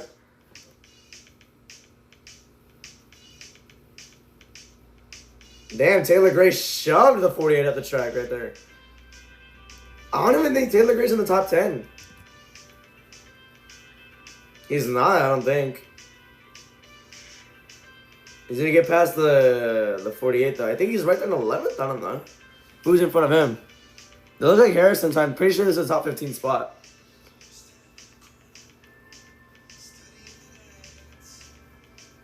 Taylor Gray and Nick Sanchez came from the trucks last year. I think Nick Sanchez got 1 win last year for the trucks. I forgot where it was, but I think he got 1 win. It was at Daytona, I'm pretty sure. I don't know. Taylor Gray didn't get... Actually, Taylor Gray, the one race that Nick Sanchez won, Taylor Gray flipped over a bunch of trucks. Goodness. Back into the race here. Yeah. But Taylor Gray and Nick Sanchez look like they're doing better on Xfinity than trucks. So, yeah. Interesting there. So, let's go through the field as we do after every single commercial break, as Connor Zilic is still walloping the field right now. I don't know how many seconds is ahead, though. As Shane Van Gisbergen, contact with Sam Mayer in turn 1. He's going to try and get ahead of him right here, and he definitely will. So, yeah. Let's go through the field as we do after every commercial break. Our pit stop's going to happen. I have no idea. Zilich is up by 5.2 seconds ahead of Sawalich. So yeah, Austin Hill's in 5th, 7.4 seconds back. Sheldon Creed is in 10th, 14.6 seconds back. Taylor Gray in 15th, 21.3 seconds back. 21.3 seconds back. Okay, so Taylor Gray's in 15th. Good to know. Riley Harris is in 20th, 27.4 seconds back, and Anthony Alfredo is in 25th, 34 seconds back here. You have Kyle Sagan 30th, 34 seconds back. Blaine Perkins 4 laps down in 35th, and I think everybody else is out of the race. I think they're both. I think all 4 of them, Perkins, Annunziata, Partis, and Simply, are all out of the race. So yeah. Oh no, Perkins is actually 5 laps down as Zilich is gonna pit. So here we go. Pit stops are beginning again. Scheduled stop for the rookie driver here.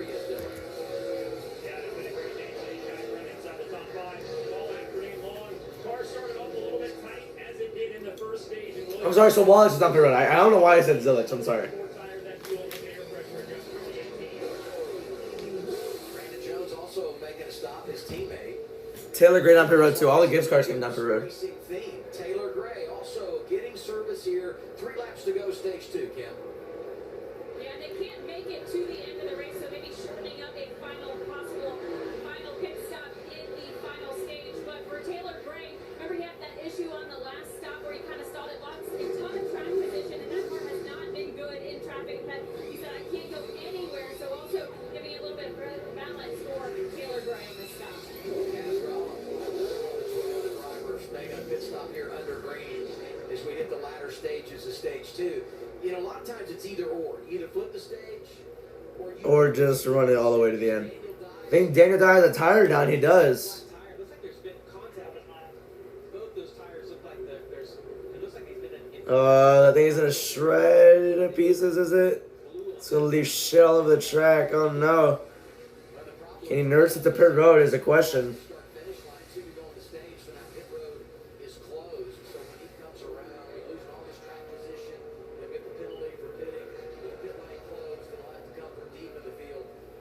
Yeah, unfortunate for Daniel Dye.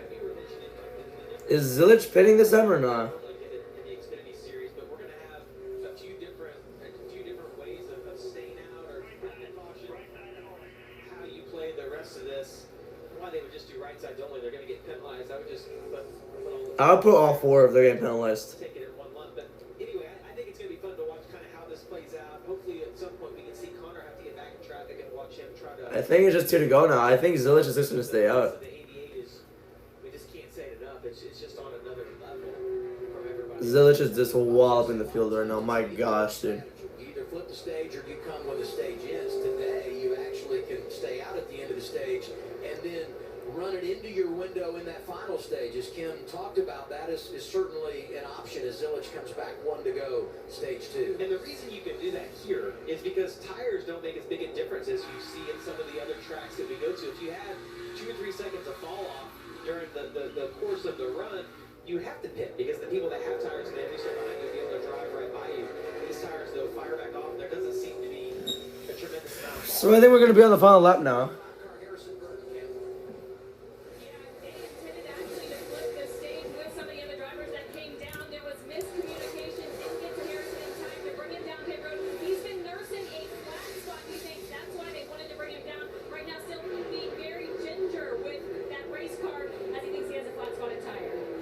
And still in front of those drivers he's racing there at the playoff cut line. And as I look at Connor Zilich, who's going to come back and win the stage, Justin Allgaier, who won stage 1, is 8th. So the 7 is going to get some stage points here. Toyota onboard camera riding with Alright. Who's got a problem? Yeah, it looks to me like he had an engine issue. Riley Harris with issues. The engine is, he might be right about the engine issues because the engine does not sound normal. Hunter Zilich is going to get stage 2. CZ, 6th stage win of the year. Connor Zilich does it again. He also won a stage here at Watkins, Glen a year ago, and as we know, went on to claim his first career victory. Van Gisbergen's 2nd, Mayer 3rd, Austin Hill is 4th. The final car inside the top 5 is going to be Carson Koppel. We're back in the moment. Astros now down 3-4, 4-3, top of the 8th. Bases are loaded too. So has William Sawalich figured it out? Last 4 finishes have been 3rd, 9th, 6th, and 11th. He's running 2nd today. That's pretty cool to hear. Zane Smith is angry about the contact and question so far in Iowa.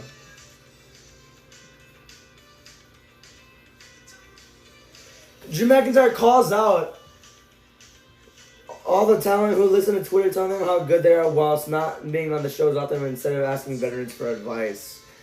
I give all this advice away for free in these interviews because all the new guys listen to Twitter and it tells them how good they are. They're like, I must be good. Twitter's telling me I'm good. Even though I'm not really on the show often. You got all these veterans here ask. They don't ask any advice. They just don't bloody listen, do they?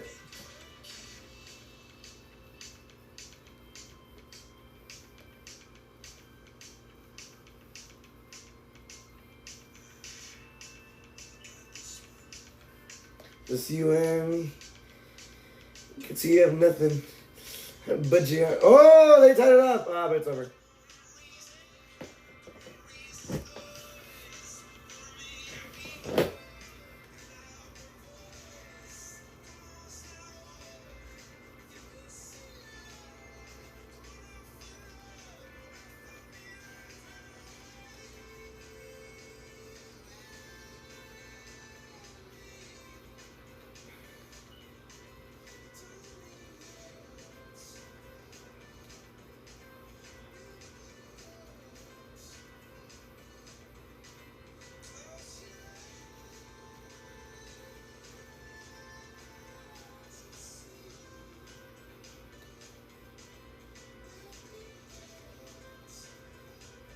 I am free. It's not released. Okay. Running the mystery.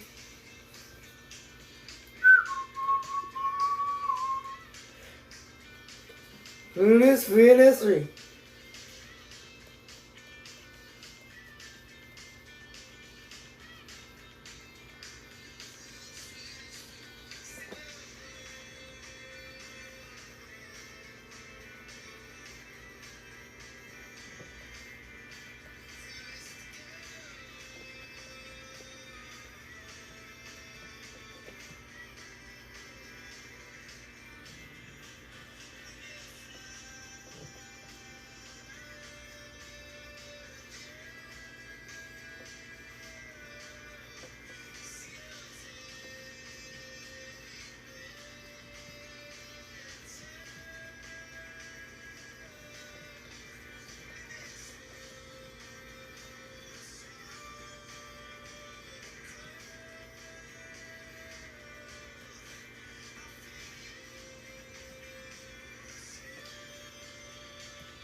Alright, here we go. NASCAR American Express car. 2 stages down, Watkins, Glen, New York. Great day here for the NASCAR Xfinity Series. Closing on the playoffs, been an entertaining afternoon. Few defining moments. And as we were wrapping the stage, a problem for Daniel Dye. Made that unscheduled stop, had the tire issue. Here's what created it. And you see right there, he just clipped that Armco barrier. That's one of the fastest sections of the racetrack. But a lot of times that starts at the bottom of the hill in turn 2. If you miss that corner, it messes up your angle of getting into the top of the hill. And I've made contact there myself. It's a bad place to hit. And unfortunately for him, he pitted while pit road was closed, and so he's not going to be eligible to get the free pass right here. So kind of a double whammy for the 10 car. That goes to Blaine Perkins, the free pass. Here's William Sawalich radio talking strategy. The Joe Gibbs car's pitted prior to the end of the stage. There's going to be some guys that stay out here running a little bit different strategy. We've seen some blistering that time on our tires. So I kind of like what we're doing to keep laps off our tires, keep a little bit pressure tire on the car. Nice, hey boys. So I love the information that he was able to get right there. It's because you're frustrated as a driver, like why are we the only ones on this weird strategy? But knowing that there's a tire issue, and listen, if one of those Oh, what happened to Alfredo? it blows the fender off the car, or you end up Alfredo's backing up right now. having a little bit of traction. Backing up! Backing up! He's going to the garage. Damn. The Haas factory cars earlier, we thought maybe that was a setup issue, but now we're hearing that Gibbs had some of the same concerns. So he's going to the garage. Let's see what we can do here. Okay. Guys run more and more laps. We could see a tire issue. Saw Anthony Alfredo going to the garage. They're having fuel pressure issues.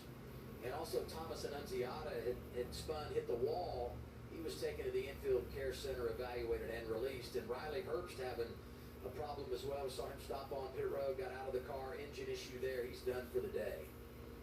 Pit road's going to be open here. I'm just so curious to see how everybody plays it, because you talk about if you want tires, if you don't, and we know regardless if you pit here or not, you're going to have to make one more stop. And the door is open to run it from all the way to your fuel window since the last pit stop. Progressive Pit Road. All right, here we go.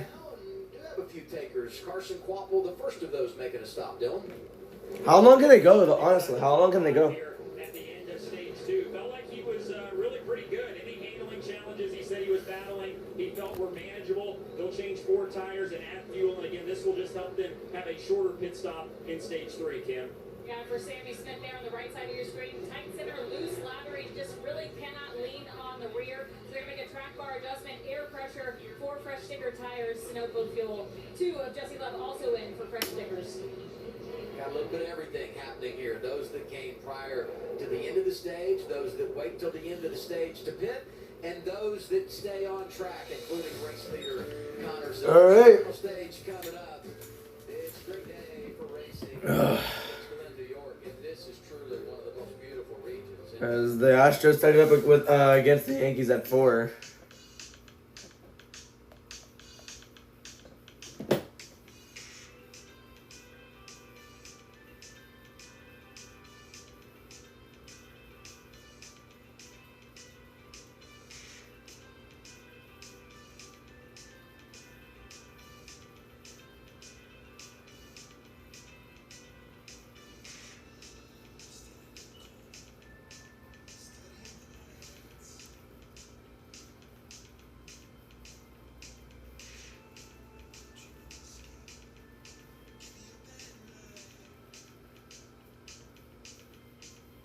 It has the whole file open too.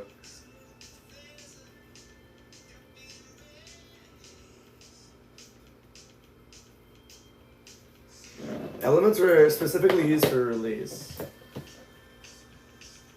Ah, okay.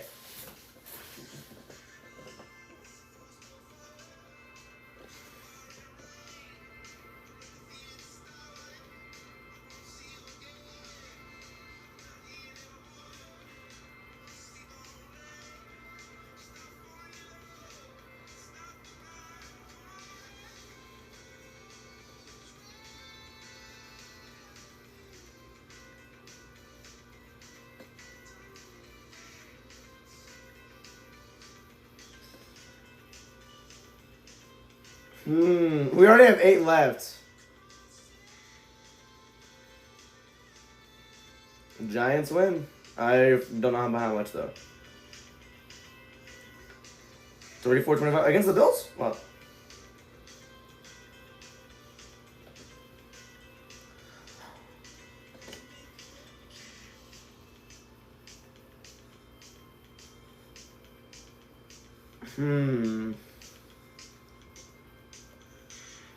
Because we got this. I want to finish this before we go back green. Geography.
no. Yankees up. We knew this was going to be the storyline going into this race, right? The 88, the 9 SVG, Connor Zilic on the last restart. They're battling for the lead. But it's the 88 of Connor Zilic. You're going to get a couple of different angles from this one. It's the 88 that gets the advantage.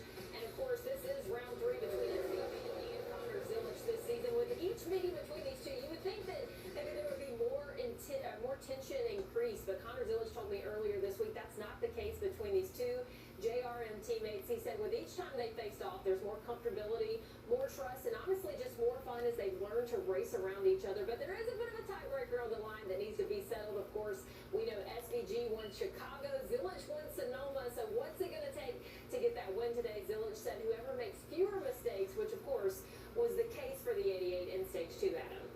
Yeah, and it's kind of funny because Jamie had referenced. I'm just begging at this point. Pace here, but ready for the final stage, and he's going to be on the front row as we look at our Mobile One leaderboard. Zilic out front, Shane Van Gisbergen going to be on the front row with him. Mayer's having a good day. Austin Hill quietly delivering, and Michael McDowell is in the game as well. Yeah, and SVG's going to have to get a little more aggressive on this restart. You can't allow Connor to be out front. I think you're going to see him try to time this out. It's the second time he's been on the outside, the third restart that we've had here. That inside car has such an advantage. They're launching from in that zone with the corner coming up. But I expect to see the 9 car be more aggressive. We saw that 2 restarts ago from him, and then I don't care. I'm about to go by green. I'm done. Restart 38 to go. Right around 30 to 32 to go is when we could see some pit stops here in this final stage. That's when the window opens up, just a nod to what we could be seeing from teams in regard to strategy. Final stage, Watkins, Glen, 2 of the best. Out front, Connor Zilic, Shane Van Gisbergen. Oh, you see that? It looks like I'm kidding. advantage here as they get to the start. Yeah, here we go. Green flag back on the air, back underway. Connor Zilic got the advantage. I don't know what lap it is. Damn it, dude. Alright, it's lap 44. That's what it says. SVG, Van Gisbergen looking on the inside in turn 1. So they come up the hill into the S's. Pretty smooth restart for I think everybody. I think this might have been the smoothest restart today. As now they come into this long straightaway to the bus stop. Is that Austin Hill in 3rd? Damn. Where's Sawallich at? Sawallich. He's in 9th. McDowell's up to 5th, though. That's pretty cool to see. That's my long shot pick right there. Zilic has dominated every point of this race, though. Last week, all the playoff points are gone. He wants to rekindle the momentum, and he wants his first career win on a road course. He's won everywhere else. So dominant when it comes to the draft. We know 2 weeks' time. Because now on this restart, you have 31 cars on the lead lap. You have, well, how many cars? 31, 32, 33. You got 33 still racing because it's so scattered on how many cars are out or multiple laps down. I hate that. I don't know why. We're on lap 45 now. So Wallace tries to get by Sheldon Creed. That's for 8th right there. Austin Green doing pretty well. He's in 7th right now. I think he was doing well in Mexico. I think that was his last start. I don't know. He's doing pretty well. He's going to try and go underneath Allgaier. Hesitates and then just going to give the spot to Allgaier for now. Oh, the 18 really shoving him through that corner. As Eckes is down pit road for what? Is it scheduled? I wonder if this is scheduled or not. I honestly don't know.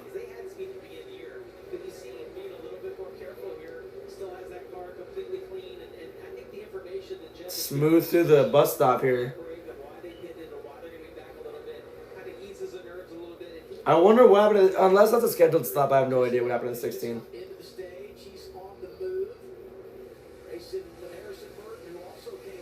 Harrison Burton, where's he at? Harrison is at 16th. Oh. I haven't seen Jesse Love all day, just thinking about it. He's in that blue 2 car. Man, I haven't seen much of him today. So Wallace, though, my gosh, mowing down his opponents. He already got up to 6th now. I think he restarted around 10th, and he's now up to 6th after passing Austin Green, who's in 7th, by the way. Pretty nice to see there.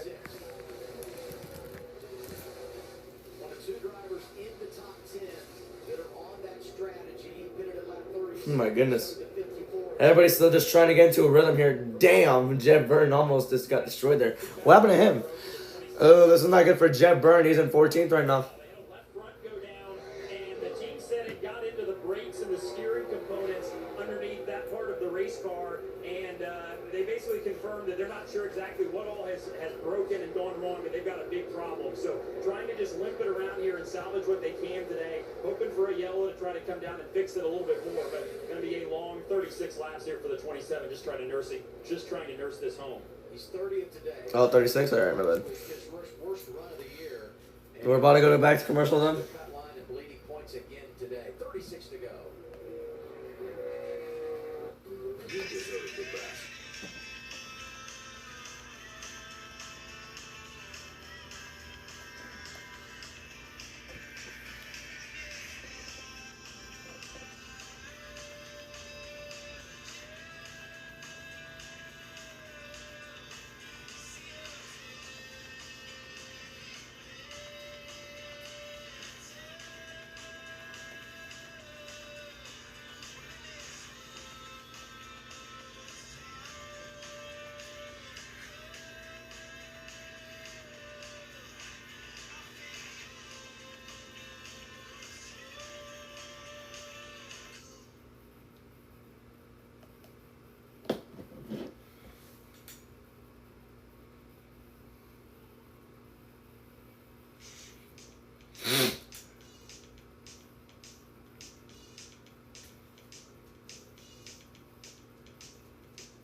How many demos of this song are there? Damn, dude.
I need this.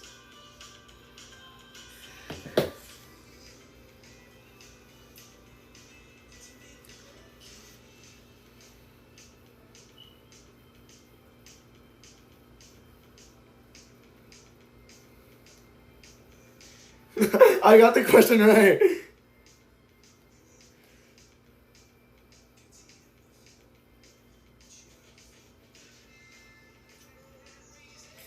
Alright. Alright, back to the race. Nothing has happened. We're on lap 49 now. Yes, sir.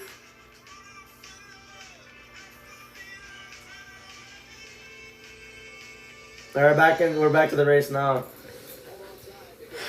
It's just been the Connor Zilic Express right here today. It's been the Connor Zilic Express today, cause oh my gosh, man, it's just him. Oh, that's cringe. I'm sorry. Connor Zilic Express is running wild today. So yeah, let's go through the field as I usually do after each commercial break. I'll do it when they put the ticker back up. I don't know how many laps there are left, so you just gonna have to bear with me here. I think it's lap 50 right now, so yeah, just. Brandon Jones gonna try and pass the 32 of Austin Green here. I think this is for 10th actually. So let's go through the field as we do after commercial break. Connor Zilic is still leading by 2.7 over Shane Van Gisbergen. Williams Sawalich is in 5th, 6.4 seconds back. Brandon Jones is in 10th, 11.8 seconds back. Harrison Burton is in 15th, 14.8 seconds back. Brennan Poole in 20th, 15, actually, no, that's 19.3 seconds back. Ryan Ellis is in 25th, 21.4 seconds back. I think McDowell just hit the road, so, yeah. Sheldon Crean's in 30th, 15.7 seconds back, as Daniel Dye is in 31st, a lap down. Matthew Bandetta's in 32nd, 2 laps down. Blaine Perkins is in 33rd, 5 laps down. Alfredo's in 34th, out of the race, and then you have Preston Partis in last, and then you have all these guys. I think Annunziata is back in the race, though. I have no idea. SVG's on pit road, though, so I think the strategy has begun. Yes, this is about as early as I think you want to go just to try to protect yourself on the back end for fuel. SVG reported early in the second stage that he had no grip. They think they went too far on air pressure on that last game, so they're going to go back about half of what they changed. Oh, we have a crash! Creed around. Yikes. Wow. And there's damage. Yeah, it's over. If the caution comes out with that debris, you have to believe that's going to be the case. Yeah, that's a caution. The timing of that, impeccable for the 9 car. That was Yeah, damn. The 9 just got really lucky right there. My goodness. save fuel and also because now everybody's going to come pit. What a hit that was, though. Might be behind a little bit. We saw someone else on pit road. But I will say this, it looks like Jesse Love also made a stop here, and he did get out in front of the 9 of Shane Van Gisbergen. Here's the deal. Pit road closes when the caution comes out. So if you anticipate a caution, it's like pit, so you can get in and do your service and then cycle to the front of everyone then is to come under the yellow flag. They were pitting in the 9 camp before this ever happened, so this is a racing luck deal. The one thing I would say, though, not many people on pit road, everyone likely going to come here because you're in your window, and with that, Zilich is probably not going to lose a ton of track position. We'll wait and see how it all plays out, but right now it's not going to be a huge loss for Zilich, but he does lose control for the time being, you would think, based on how you would anticipate. All right, well, that's interesting there. And big for Sheldon Creed, who was having another good day and taking advantage, runner up here the last 2 years, and today he's going to get it. Yeah, he's going to get out of the car. Yeah, the car was just struggling to even go, so that was going to be a caution. Oh, no, that must have been a hard hit, I guess, because he's like trying to catch his breath, I think. The issue he has right there, trying to figure Is he all right? I don't know. Your tires flat, and he's wrecked in an interesting part of the track. Like there either had to be contact with somebody that maybe cut a tire down. It just seems like a weird, we've seen a couple of wrecks here, but they end up in the gravel trap or on the exit of the corner. This is before you even get to the corner, so you got to think something broke and there was contact with somebody earlier on that got him spun around.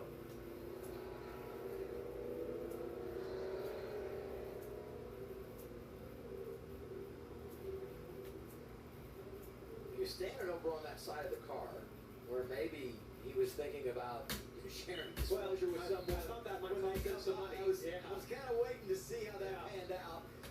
And, the AMR safety team is there and escorting him. And he'll have to go to the care center and get checked out and evaluated. Damn. Let's go back and look, see if we can figure out exactly how this went down. Looks like it's maybe Parker Retzloff makes contact. You see right here coming off the curb. Ooh. So that we saw it right when the very first happened, which was back just a little ways. But that contact got Sheldon turned. Oh man, that could have been bad. Oh yeah, no. Guys trying to get slowed down. I'm a little bit surprised that wasn't a caution to start off. Oh my goodness. A lot of cars could have hit him. Realize how fast you're going here until you try to get slowed down and then try to invert. I mean, you see massive wrecks in that exact area, as you mentioned, Adam, of this racetrack. It's interesting though. It looks like he just barely made contact when Retzloff was coming off of that curb. Let's hear what Parker had to say about the incident. I did not mean to do that, but what happened there? We gave him a double series himself. He just right me in the turn that he expected, maybe a little bit of a lane, I guess. Yeah, I would say in that section of the track on the curb, the cars do move around a little bit. It was, I mean, it looked like it was just an inch that he caught him by, and it did get the double zero spun around. It's getting ready to get chaotic right now, Adam. Pit road is open, and everybody in their window. Here they come. Pit stops under caution, Dylan. And William Sawalich, who will pit for the third spot, has been pretty happy with his race car balance. Hasn't changed too much the entire day. They pitted about 20 laps later than some of the other cars at the front of the field that they're pitting with right now. So a good pit stop here should cycle them closer to the front of the field. 4 tires and fuel, Kim. Ross and Hill on the right side of your screen. So it's free lead to run, but it doesn't have to be any tighter. So he said, I'll just deal with it. Turn 1, the biggest problem area. Pour fresh Goodyear tires, snow go fuel. Connor Village on the left hand of your screen. Happy with the race car, unhappy with that caution. Kind of foiled their strategy. They had planned on coming under green, 53. Need anything in terms of balance and even on the jack. Yeah, it's Carson Quaffle wins race up here, run. Damn, alright. Interesting there. They had made those later pit stops, and so they had a little less fuel that they needed to take on. Zillage comes off 4th behind Austin Hill and Sawalich, the 5th car off, and then we know that some drivers will stay on track here who already made their stops. Jesse Love and Shane Van Gisbergen. We'll restart the running order, get set for the restart. It's going to come right around 27 laps to go at Watkins, Glen. You're watching the NASCAR Xfinity Series on CW.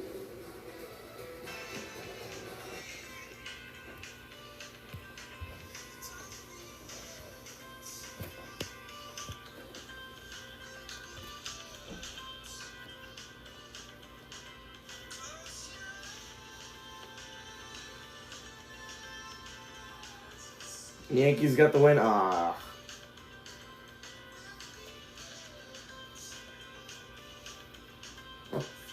Oops. This running is fire. What was that? Runners are flying to me like that. Oh my gosh.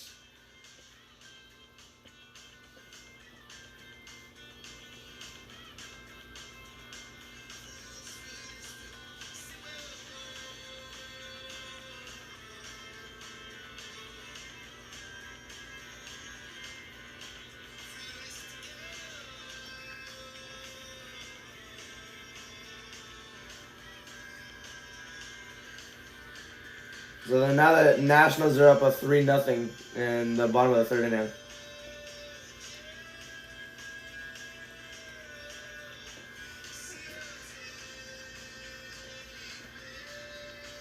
You want Philly? This running is fired.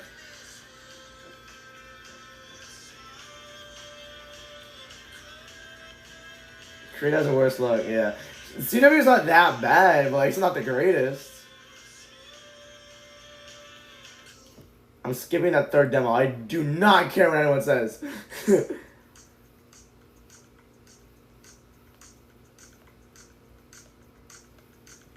Rockies lost. What is... That's cool, the Diamondbacks with the snake logo. Wait, it looks cool. I can't wait. That little kid in Brussels went through all that for nothing. Yeah, he bought that shirt, too.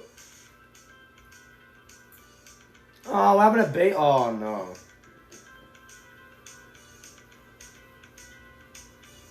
Least chaotic NASCAR Craftsman Truck Series race.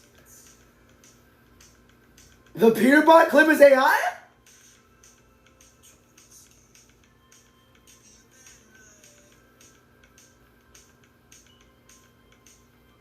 It's authentic. I saw the Peterbot clip earlier on the stream too. Whoa, that's incredible. Bring back the aggressive curves and grass runoffs at road courses. Maybe, I don't know. I really don't have too much knowledge for that. NASCAR drivers eat hot dogs so they can catch up. All right, that's clever. That could have been a lot worse for Sheldon Creed. Yeah, honestly, I didn't even see that full wreck. Just come on, me. I'm already gonna be extremely late to the restart, but whatever.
Alright, so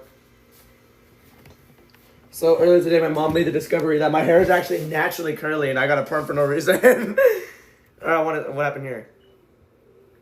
Oh my gosh! The safety truck backed up. Oh my goodness, it almost destroyed a lot of people. Alright, well that's interesting. Hopefully this race doesn't devolve like the truck series did yesterday. My goodness, man. Wow. What happens with it? Parker Retzlaff is the leader. Where's Zilich at? He's in 9th, too. Restarts up there on row 2 with Sanchez. You got McDowell up there. They were on that strategy that pitted once the caution came out. Zilich restarts in the 9th position, 9th prior to the choose. All right. Got to take care of it here. He flags back on the air, back on the way. Parker Retzlaff is leading. All right, how about that? Okay, 27. They said 27, right? They said 27. 26. 27 to go! Retzlaff locked up the brakes, and there he goes. He went really wide there. Jesse Love tried taking the lead. Oh my, yeah, this is not the greatest restart. It's a little bit chaotic here. A lot of the guys on the older tires are messing up a little bit. A lot of dust being kicked up through the S's there as Shane Van Gisbergen grabs the lead.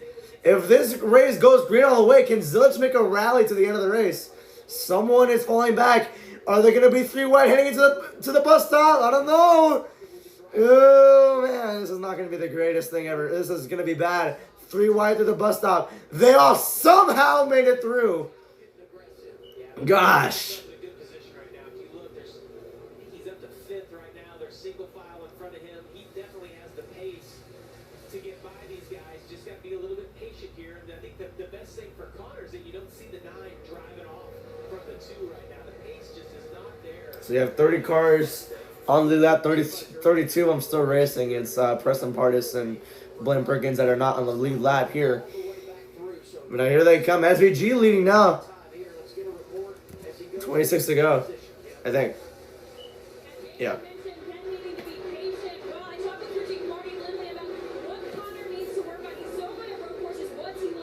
Someone went wide. That was Carson Kvapil.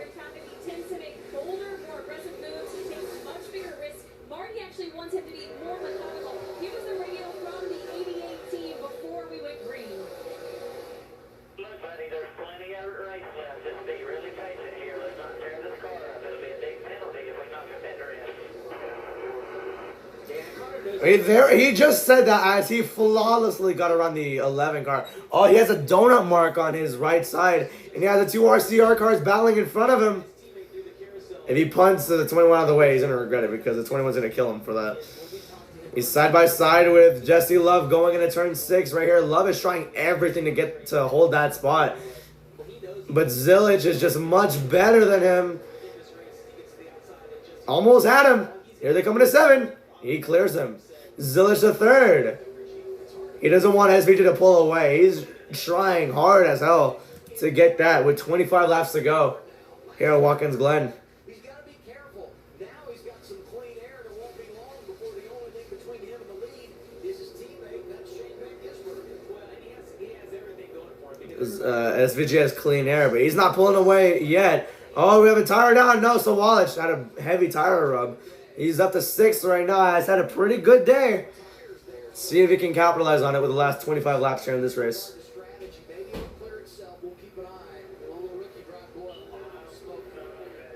Oh, yeah, that's a lot of smoke. It's probably just a tire rub. That's just what I'm thinking here. I hope it's not, because I want Sawallich to have a pretty good day today. I think all it is just a very heavy tire rub, honestly. It was a chaotic restart. Oh, someone went around. Oh, it's a 3-car battle for the lead there. They all caught SVG. So now here they come. It's going to be 24 laps to go. 3 cars not going to break apart for the lead right here. They said for Zilich to be patient. Don't knock his car down to take the win. I mean, there's still 24 laps left, so he doesn't need to do that right now. Just don't piss Austin Hill off. You know how much of an asshole he is about this. As they come in turn 1 here, SVG starting to pull away again. as they head into turn 2. But it won't be long before Shane Van Gisbergen and Connor Zilic are 1-2 here. 88 just coming after him. Yeah, and Connor tried to get to the inside. Austin Hill holding his ground in second, which is something nobody expected, low-key. He has a run going into the bus stop here. Smooth through the bus stop. Yep. Are they coming to turn 5? Zilic wants to hit that 21.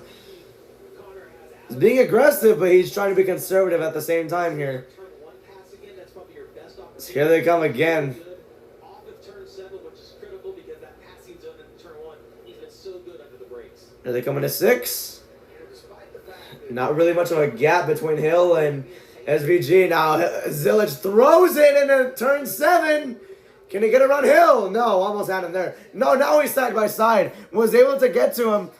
Oh, that's going to help SVG as we hit lap 60. That's going to help SVG get away here. But the 80 has a run going into turn 1 and clears the 21. Now he's going to go chase the 9 car of SVG. So the first, not the first road course race, no. But, yeah, SVG, no. The first road course race I think they went to, where was Zilic and Connor head-to-head. I'm sorry, Zilic and SVG head-to-head with Chicago. Yeah, we go to Chicago. Yeah, that's what I'm talking about right here.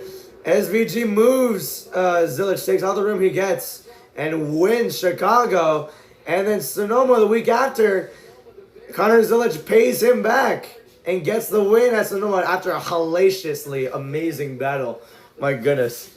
Very fun battle there. So now they're tied at 1. This is the rubber match basically between SVG and Connor Zilic, which I think Connor Zilic will take home today. Zilic already has 5 wins this year, if I can name them all. I'm proud of myself if I name them all. I'm going to go get a cookie in the next commercial break if I name them all. He's won at Dover this year. He won at Sonoma. He won in Indianapolis. Okay, Dover, Indianapolis, Sonoma. I think Coda.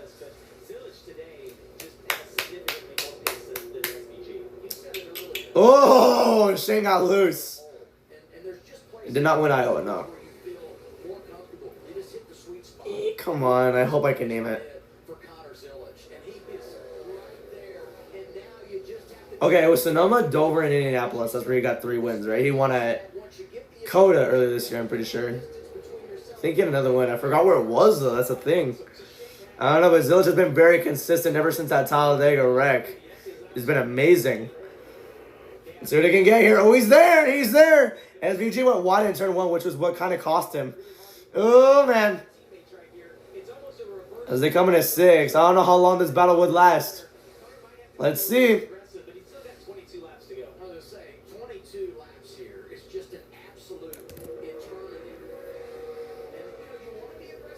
Oh, man. SVG being very aggressive now going into turn 7. They're both just being super aggressive.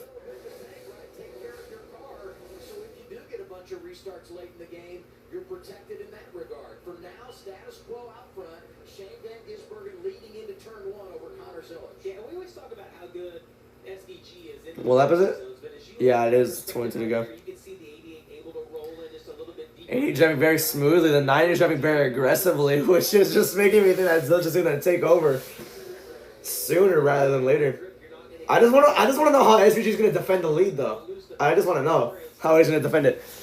Here's this long straightaway in the bus stop here. They come here, nothing too insane. All right. Now into turn 5. Zilic got another good run. Not going to really capitalize too much on that, though. Now here they come on the straightaway to turn 6. Oh, man, he's there right on his bumper. Oh, he's there? No. Oh, 19 shuts the door on him as they come into turn 7 here. It's going to be 21 to go coming this time by. Oh, it's 20. My bad. 20 to go here. No, man. This is a battle. This is a battle. 88 going to try and get down low so we can get to the 9. But the 9 shuts the door on him in turn 1. Okay, here we go. He's going to try it again. He's going to attempt it in turn 2. Going through the S's. Now the 9 has a preferred lane. He clears them again. As now here's their journey to the bus stop.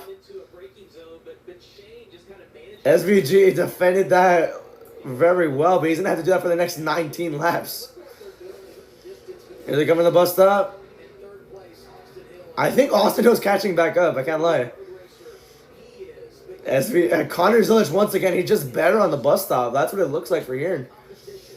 Connor's just better on the bus stop. As now here they come back again to turn 6. It's a very entertaining battle. Shades of Sonoma all over again.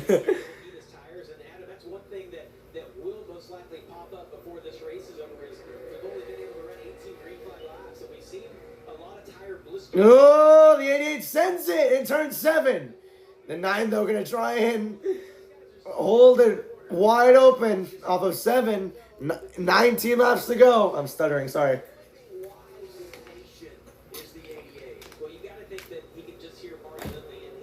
Oh, man. Good entry into turn 1. That time Zilic didn't really capitalize. Now here they come in turn 2. On the inside, Connor Zilic goes. But the 9 somehow making that outside lane work. And now he has the preferred lane going into turn 3 in the S's. And Austin Hill's catching back up again. He's going to go on the outside of Connor Zilic. As now they come on the straightaway to the bus stop. Can Austin Hill steal this? Still way too early to tell. Zilic shuts the door on him as they head into the bus stop. Oh my gosh, this is incredible. This is incredible. Austin Hill caught up. McDowell's in 4th. He's getting into the picture too. As now they head into turn 5. Zilic almost wrecked the 9 going through there. And now here they come on the straightaway going to turn 6. Who's going to take advantage here? Josh Williams, the spotter. Josh Williams is the spotter? Wow. That's sick. He's a spotter for the 88. That 9 is just keeping it a bunk right now with the 88. 1, 2, 3. Coming down, it's going to be, I think, 18 to go? Yeah, 18 to go. 18, 17, 16. Yeah, it's 18 to go. You're going to turn 1 smoothly into there. Smooth entrance for all 3 of those guys. McDowell's going to catch up, which is going to be insane.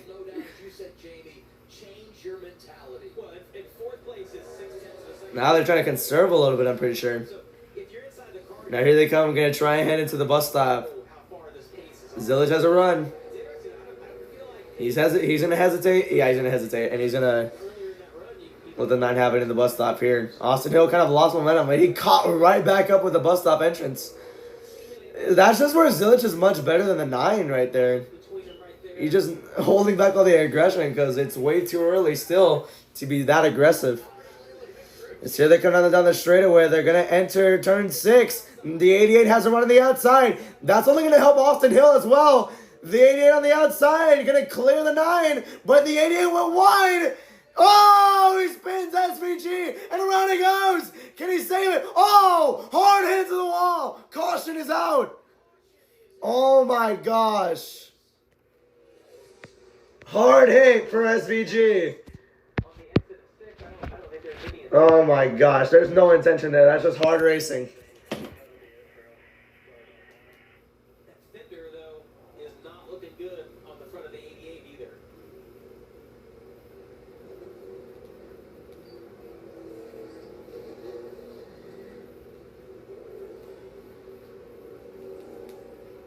It was just a matter of time, Adam. Yeah, it was a matter of time. I thought that was going to be more towards the end of the race.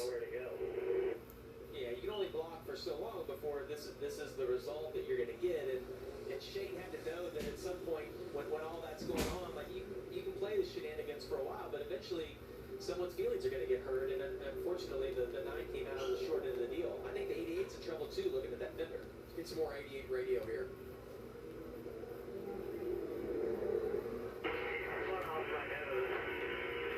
I'm sorry, I think he thought he was clear. I don't know what I could have done differently there.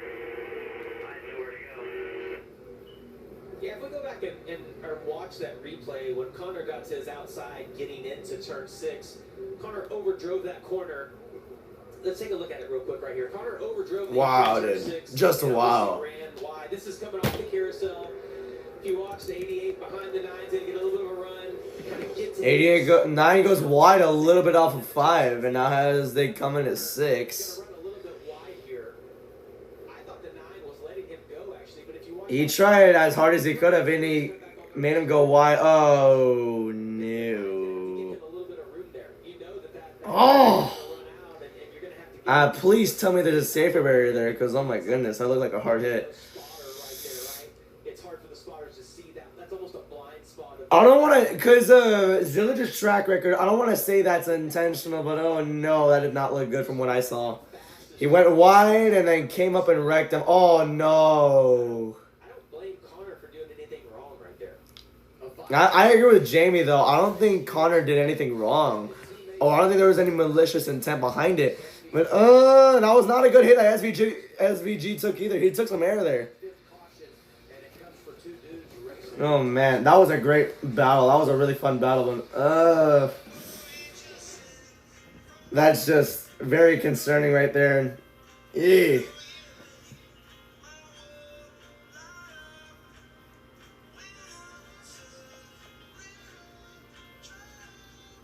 Tomater.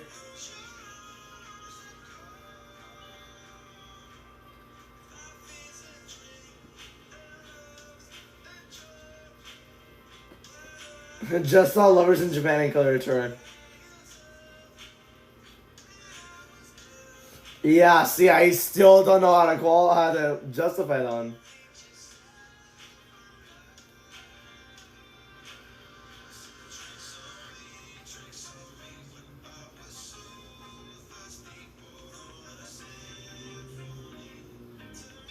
Beautiful's right there, yeah.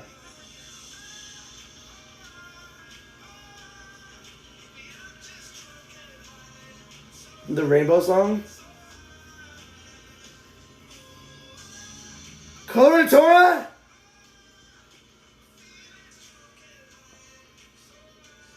So high, so high, so high, so high. Wow, all these opinions are incredible.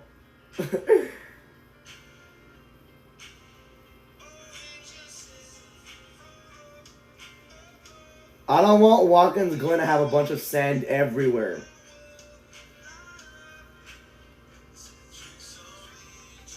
I guess the choices there are SVG gives Zilich enough room to get back on the racetrack, or Zilich has to give up the position and slide him behind, which neither wanted to do. Yeah, we're gonna have to go radio. That was insane.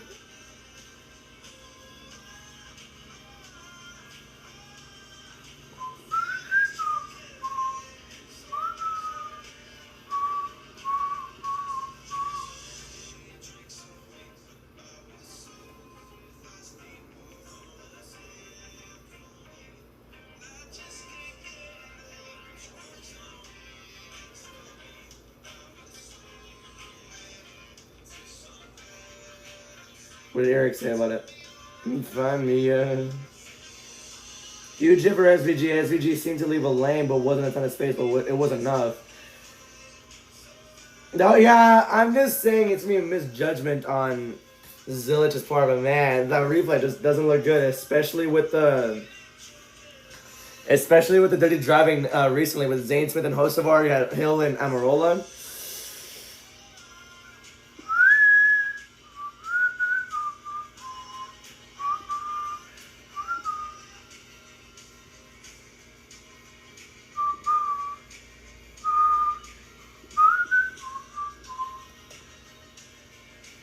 Roxanne came on the Bailey turn.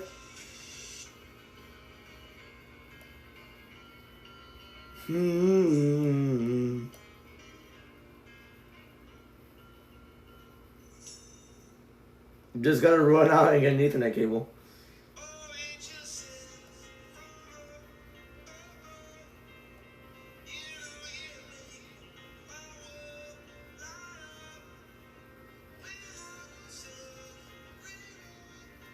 Yeah, Friday, August 22nd is gonna be the Xfinity Daytona race. Races to go in the regular season. Could get an upset winner that could change everything. at the playoff leaderboard. We look forward to Friday night, August 22nd. October. And there's the 9. Bro wants to be in October already. I do too, because it's going to get cold. You could safely say Watkins Yeah. as well. Oh, hand together. Massive impact right there for the 9 of Shane Van Gisbergen. The car just came to a complete stop.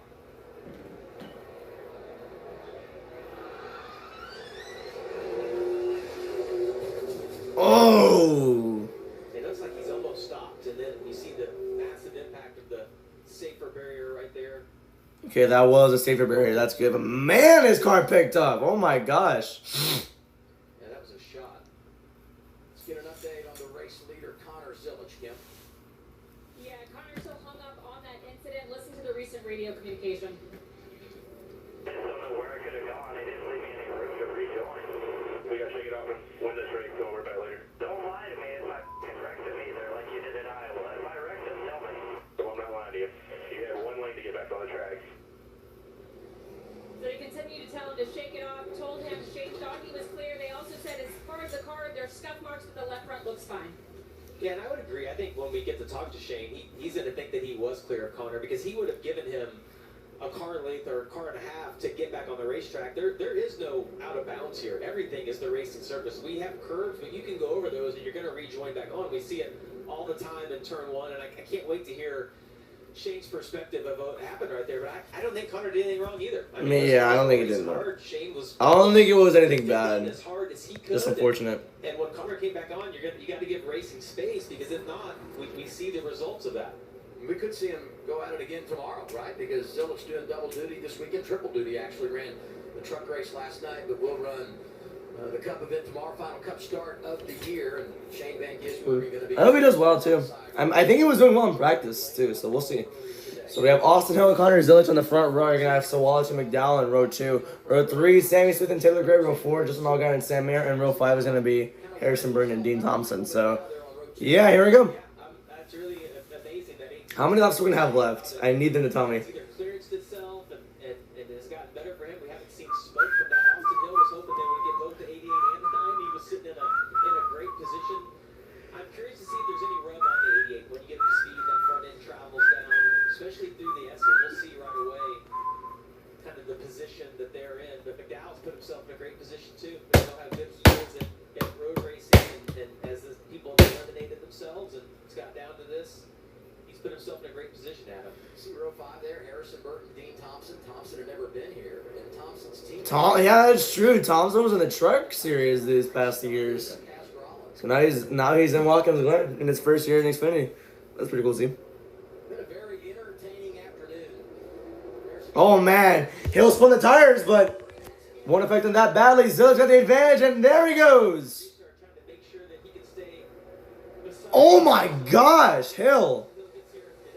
Don't tell me he was going to try and do it again. I don't think he was. Never mind. I think he was just trying to get... No! Zilic, what a save! Yeah, Hill moved him. What a fucking dumbass. Well, can't get mad at that now. Zilic has to catch back up, but... and the caution's out. Someone wrecked. I don't know who it was, but what a save. Came up really short on that whole contact. It looked like he was actually maybe going to come out with the lead, but when Connor had... What's the caution for? The 18 was on his outside. Oh, it's debris. That's a hubcap. Yeah, over bus stop area. Somebody's going to have a... Oh yeah, it's just the cover. This is caution number 6. Well, I want some 88 radio now. Let's hear kind of his perspective on that. Well, you know, it's interesting. Austin Hill said before the race today, I'm not changing who I am. I'm aggressive, I'm hard-nosed, I'm a roll-up-your-sleeves kind of guy. And we know, what happened at Indy, and there you saw the aggression. And I'm not implicating anything here by saying that. I'm just, noting that he is someone that is going to go get after it. You see right here, Austin knew that the 88 had beat him on the restart. I think Connor's a little easy getting in the corner based on the 18 being able to get to the outside, and then you see the 88 and the 18 both trying to get back on the racetrack, have lost all their momentum. And Adam, listen, I'm with you. Is like that's racing really hard. Connor had overslowed the corner. Austin Hill knows his chance to win today is to move that 88 out of the way. That is racing. That's Yeah, I moved him.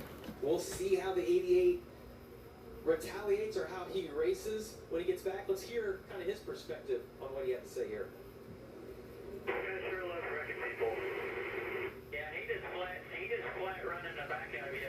So you'll be back to it.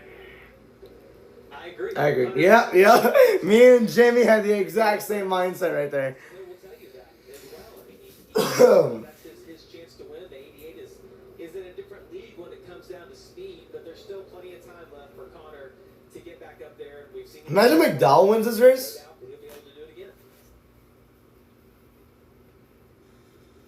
You mentioned the fact we had 7 cautions in this race last year, had a couple of overtimes, and it's just crazy to me how you get down to the end. We saw it with the trucks yesterday evening. Everything just changes from an aggressive left. Oh man, this is gonna become like a shit show. I'm gonna get so mad. Build the caution load. Let's hear from Shane Van Gisbergen and here's Dylan. He is out of the infield care center, and we'll get his thoughts. So He's smiling. He caught you quick, and you held him off for a while. But what's your take on how it ultimately ended? Yeah, not ideal. Pretty gutted, really. Gutted for the junior motorsports guys. Our car wasn't great, but we still managed to get ourselves a good position and looked great. Kubota had some cool guests here. So yeah, pretty average way to end it. Do you feel like you left him the proper amount of room to be raced clean? I haven't seen it yet, so I'll watch it later and work it out, but I don't know yet. Thanks, Shane. But it's always hard from his perspective until you see your replay to comment on exactly what happened. I sensed a little frustration there, like he felt like he didn't do anything wrong. I do think when he goes back and sees that clearly wishes that he had left a gap there for Connor to get back on his inside. I love how he's always in good spirits too. Let's go back now under caution and watch Connor Zilic here. Oh no. Well, maybe just sensing a little bit of frustration. He's gonna ship Austin this year. He's gonna let him know. Maybe just going up to tell him he's number 1, right? Might very well say hello. Oh man, he's like zooming through the. Oh wow. That's when your spotters scream. Come on, camera. Come on. Yeah, he's there. He's like punting that 21. A bit of contact there. That's just frustration on Connor's part. Make you feel better. I mean, if I got sent, I probably would get pissed too. Hill radio. Was I getting pushed there? Or no, just blow it. That was just you and the 88 there landing into the corner after you guys made contact. The 11 gave you just a little push there, lane exit, but all is good. I think Austin was referring to the initial contact, which he was not getting pushed. It did look like Connor overslowed that corner, being a little more. But he'll still send it. Like from my judgment, it looked like he'll still send it. And considering his reputation, like it would not be bad to make that assumption. You know what I mean? The trucks looking for his first road course win. Michael McDowell, last time he raced in the Xfinity Series, 2016, a winner at Road America. And driving that 11 car for Colleague, you know, they've made. Last time Michael McDowell ran an Xfinity race, yesterday's ARCA winner was barely 6 years old. Let that sink in. Bro was not alive. Bro was not alive for the Keselowski Atlanta flip. Bro was not alive for what? Let's see. I'm older than him too. I'm as old as Brent Cruz. Like me and Brent Cruz are the same age, and he's won an ARCA race. What am I doing in my life? I have no idea. Man, I'm old. I'm the same age as Brent. I'm 17, bro. What the hell? City when he finished second. He comes in with a nice advantage over the cut line. Certainly got a great shot to make it into the playoffs, but they want to. Taylor Gray, 4 starts, 1 top 5, 3 top 10s, and he has an average finish of 12.5. His best finish was second in Mexico this year. Just behind Daniel Suarez, too. But unfortunately, they lost the spots there, but they've gained them back, and he's in third. Sammy Smith's won this year, and then you get back to the top 5, and Connor Zilic, who's going to try and come from behind to get it done for a second straight year at Watkins Glen. Yeah, Taylor Gray's done a great job. It's like they're coming to the choose here now. It's supposed to be McDowell, Austin on the front row. Row 2, Sammy Smith and Taylor Gray. Row 3, Sam Mayer, Connor Zilic. Row 4, Sawallich and Justin Allgaier. And row 5, Austin Green and Dean Thompson. Unfortunately, when you get down to the end of these, you still have 12 to go, 11 to go against the line. Oh, just 11? You see it every year. That's right. Here, there's everybody trying to get every end. And normally, this I would guess that this would not be the last caution we're going to have today. Now you talk about that regular season championship, 16 points separating 3 drivers coming in. Row 3, Mayer, Zillage, a part of that mix, and then right behind him in row 4 is Justin Allgaier. Big story to follow toward the end of the race. Austin Green, he's just a top 10 machine when we go road racing driving for Jordan Anderson. Going to restart on row 5 with Dean Thompson, who's looking for another top 10 over at Sam Hunt Racing in his rookie campaign. 11 laps to go when we get the restart. Hill, McDowell out front. There you go. Hill with a big advantage there. Yep. 11 to get a push here. Well, the 11 got a really big push going into turn 1. 8 let off early there, though. Here they come in turn 1. McDowell. Oh, Hill doesn't give him any room at all. My gosh. Damn, dude. All right. But Michael McDowell clears him for the lead. Come on, Zillage. Let's finish top 5, please. Zillage at the 4th here. Taylor Gray down to 6. Oh, but Austin are going to try and make a point for the lead right here. So they're coming to the bus stop. This is the first time we're seeing the 11 up front right now in this entire Xfinity Series season. Someone almost got clobbered in the bus stop right there. I think it was the 8. Oh, what does the 88 do? Is he going to move his own teammate out of the way? I have no idea. Meanwhile, Austin Hill going to try and go underneath Michael McDowell. McDowell goes wide. Oh, man. Side by side, heading into turn 6. This is going to help Sammy Smith. Oh, contact! Here they come into 6. The 11 runs him wide. He gives him room that time. Here they come into turn 7. Sammy Smith now. Oh, into the wall goes the 11. Oh my gosh, what a battle here. 10 to go. Oh my gosh, yeah, it's double file for the top 4. Connor Zillage gets himself to 3rd. Oh, McDowell really went super wide. Oh my gosh. Now Zillage to the bottom. Now he's battling with the 11. Now are they coming the S's? The 11 still clear for the lead. Oh my god, dude. Now are they coming to the bus stop or onto the road to the bus stop? Zillage has a run down the back straightaway. I said down the back straightaway, right? And the 88 takes the lead in the bus stop. Oh man. Oh, almost a spin for Taylor Gray. Goes to the grass. Oh yeah, everybody's blind back there. Don't know if that's going to cause a wreck or not. I think everybody made it clean. I'm hoping. I have no idea. Meanwhile, Zillage is gone. So now it's a battle for second between Hill and McDowell. As now they come into turn 6. It's just a battle for second now. Because Zillage is just gone at this point. It's over. Unless another caution comes out, as always. Oh my gosh, that was fun. Alright, well, we'll see. 9 laps to go coming up here. Zillage's consistency will remain. Some cars hit the wall back there. Oh my goodness.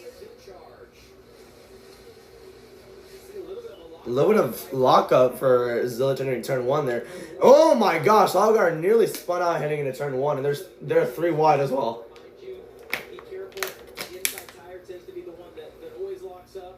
Damn, Hill aggressively passes Sammy Smith. My goodness.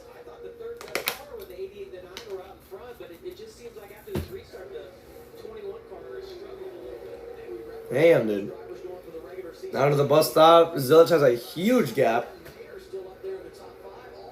Damn.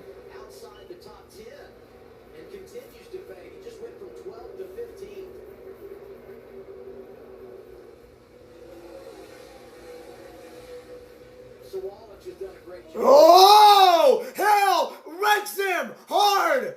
Oh my god! Oh my god! Big hit! Sawallich with damage, so is Taylor Gray. He'll cause another one.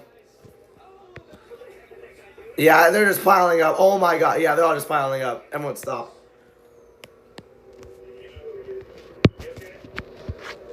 That was a hard hit.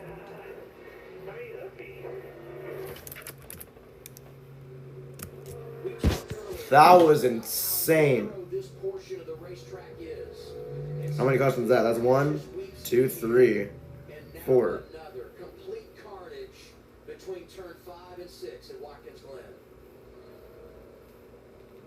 Yeah, it's going to be interesting to go back and see, similar to the Retzlaff Creed incident, right? Like we saw Austin Hill get really wide right there and then coming back on. It looked like he caught the back end of McDowell's car, and I heard someone say he hooked me, but I couldn't make out who we were listening to. Man, that was terrible. The amount of cars, some of those, it was crazy to me, Adam, that they have this massive wreck, and you saw a lot of guys slow down, and then some guys. They have to call the red for that. Oh my gosh, man. Just like driving into the wreck, like their spotters hadn't told them what was going on up ahead of them. Whew. Preston Pardis parked there. Ryan. That's the big one. That's the big one. Ryan Ellis. I have a big feeling they're gonna red flag this one.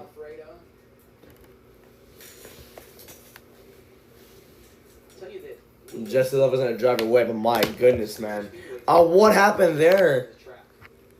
Watch Austin. He is behind McDowell. He's gonna swing way wide right here. We saw this. Then it's like when Austin's trying to. Hill just got loose. Okay, that time it was not intentional. I can just promise that. That was a slight hit, and yeah, I just cannot see anything else. Use the other camera. Okay, this was a better one. Oh my, he almost flipped. Oh no. That was horrible. Oh my gosh, they're all still going too. What the heck? And yeah, oh my god. Damn, they're all wrecking hard. Kyle Sieg. Oh, that's the big one. Oh my goodness. Nobody was able, was nobody alerted of this caution? Oh no, this is going to be a bad hit. There's no, oh, he almost flipped over. Oh my goodness. That was hellacious. Hard hit for Grace, a wallet, and then there's cars in the back that are almost just killing each other right here. Whoa! Someone almost flipped. It got his wheels off the ground, but it was hard to tell. Yeah, that's the red flag right there. Oh my gosh, dude. A good perspective right here. If it swings around, you see the 21 get to the outside, and you see they're just all trying to get back. Damn. Into the line, back on the track. Someone here got slammed. I don't think we're gonna see it. As we watch these wrecks, if you need an out of bounds, right? Like that's really rough over there. It's not the racing circus, but it's legal, and you can go out there. This will be a good perspective from Eckes. He's gonna make it through this. Oh, this wreck! Just all the debris. It's bouncing around the track, floating through the air. This is just a spectacular scene here. Look at that. To see the oh my gosh. there, all the crashed race cars, and all the safety officials that are there tending to the drivers to make sure everyone is in fact okay. Here's Austin Hill radio. Yeah, that was not intentional. Somebody, man. I hope he's okay. I'm sitting there like Ed is left recorder. I don't get it. Yeah, that was a hard lick. I was just trying to get to his left side there on the exit. 16 cars involved in this crash. 16 car pile. Oh my gosh. Is McDowell even okay?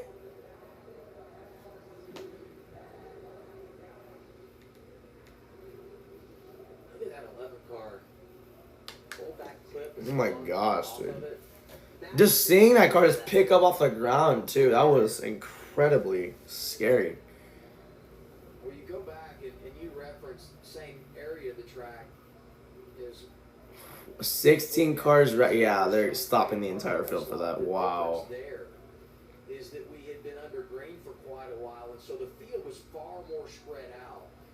We just had to restart a couple of laps to go. How did we get a 16 car pileup, though? Yeah, they were right. They were under green for a while. Oh no, that's a horrible hit. Hopefully everyone's alright. There's just nowhere to go. You can't escape. And that's what led to what we see here, all this debris.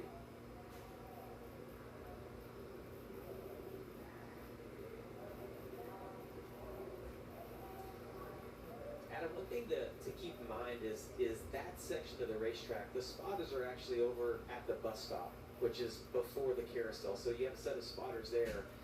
You're not on your own, but you kind of are on your own at that section of the racetrack. And I think if you're in McDowell's position, you know, you're looking ahead, not thinking someone's going to get to your outside. And I feel like it's almost an identical situation that we saw with Creed and Repsoff, where someone got to that left rear trying to get to their inside, and as they come back on the track, that it's rough. You're going over those curves, and both of those cars got hooked, but I don't feel like either of those were like, I'm going to get you right here. I think it's a racing incident, and it's unfortunate that it's led to two. I mean, Sheldon Drake was big as well, but that impact for McDowell was on another level. Seventh caution of the day leads to a red flag. Contact coming out of turn 5. I don't know, they're showing the replay again, aren't they? Someone got incredibly lit up on that wreck. And for so many behind him, nowhere to go. And keeping in mind, these are drivers that were running inside the It's top, right here, right? top 10. Austin Green sneaks through. Christian Eckes. Oh my gosh, it was like the 91 was put on top of cars too. So fortunate. A lot of cleanup on the way at Watkins Glen. We'll take a break. Oh my gosh, man. The NASCAR Xfinity Series on CW. Oh man. Meanwhile, the Giants are down 4-1. Oh my goodness.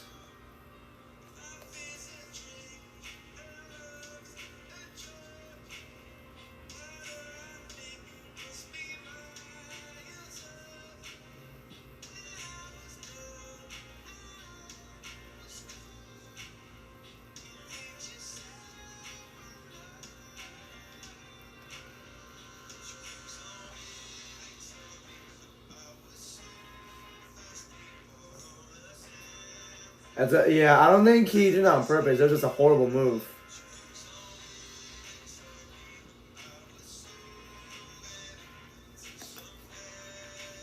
Wow.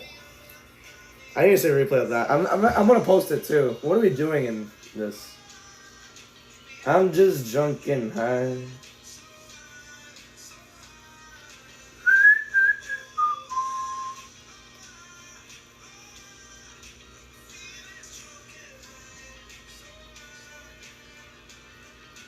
It was an accident. Yeah, I know, but my goodness. That was deja vu with the McDowell hit right there when he got up in the air. Shoot, man. I usually don't comment on drivers, but it's clear Austin Hill has learned exactly nothing from wrecking Almirola on purpose. That was not intentional, but he has to know how dangerous that section of the track is. Yeah. Yeah.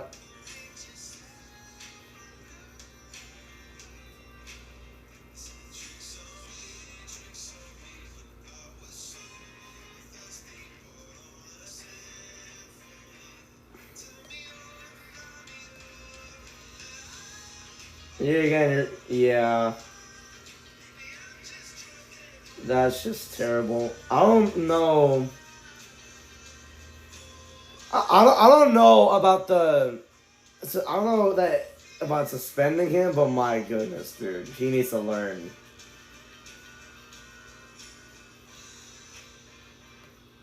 The field for no reason, yeah.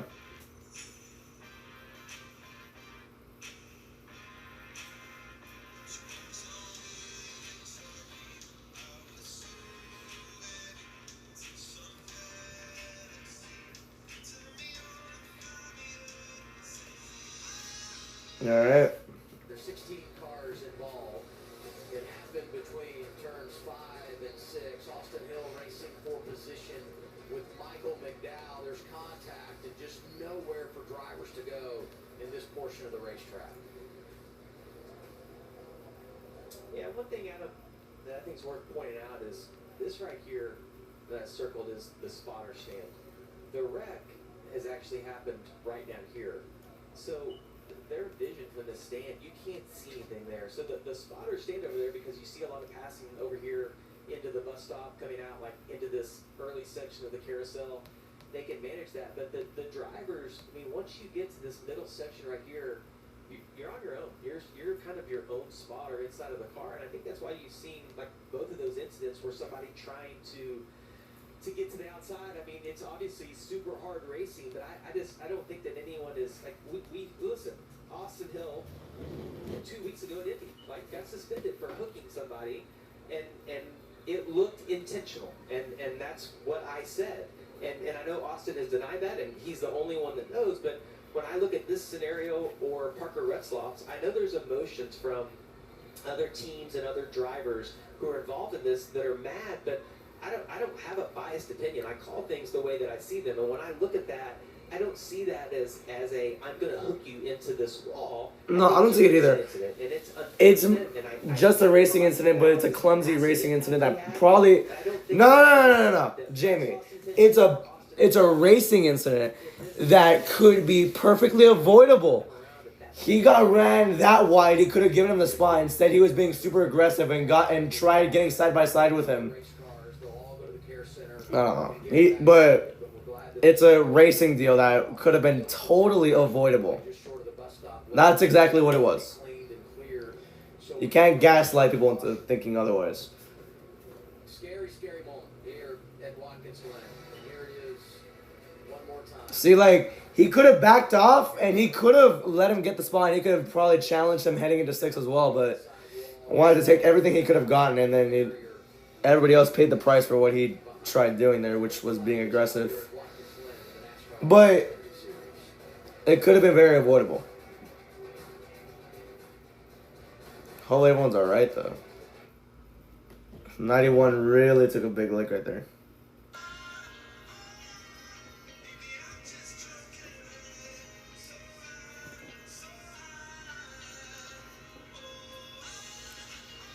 So Zakoa says the Bloodline story is still in its 3rd inning. Oh my gosh, man.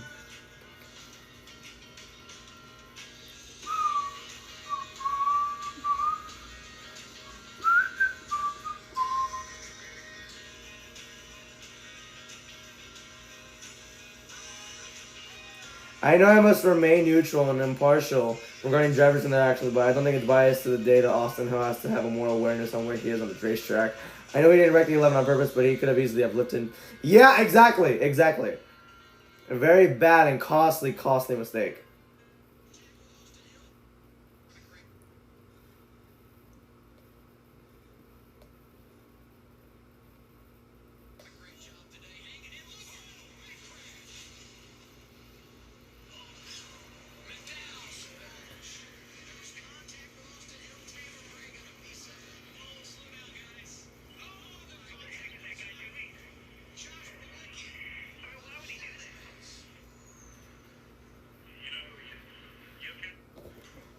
Oh my gosh, what was the thing that came after?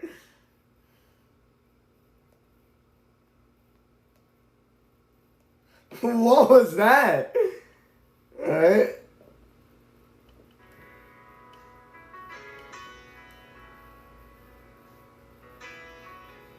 Life begins at 180 miles an hour. What?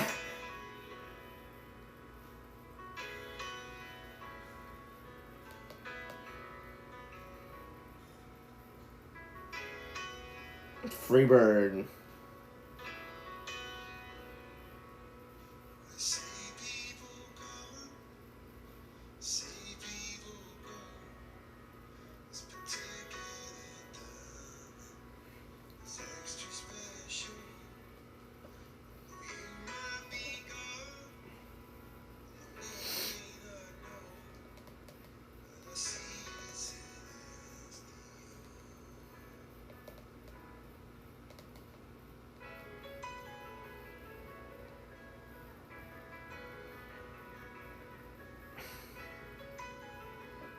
Alright, back. Cleanup continues here at Watkins Glen. A little repair to the barrier there on the inside of the racetrack going on as well.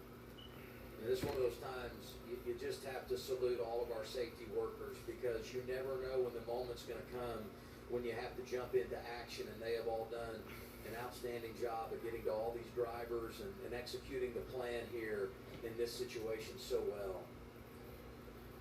Now let's hear from Williams Walsh, one of those drivers that had to go to the infield care center. Here's Dylan.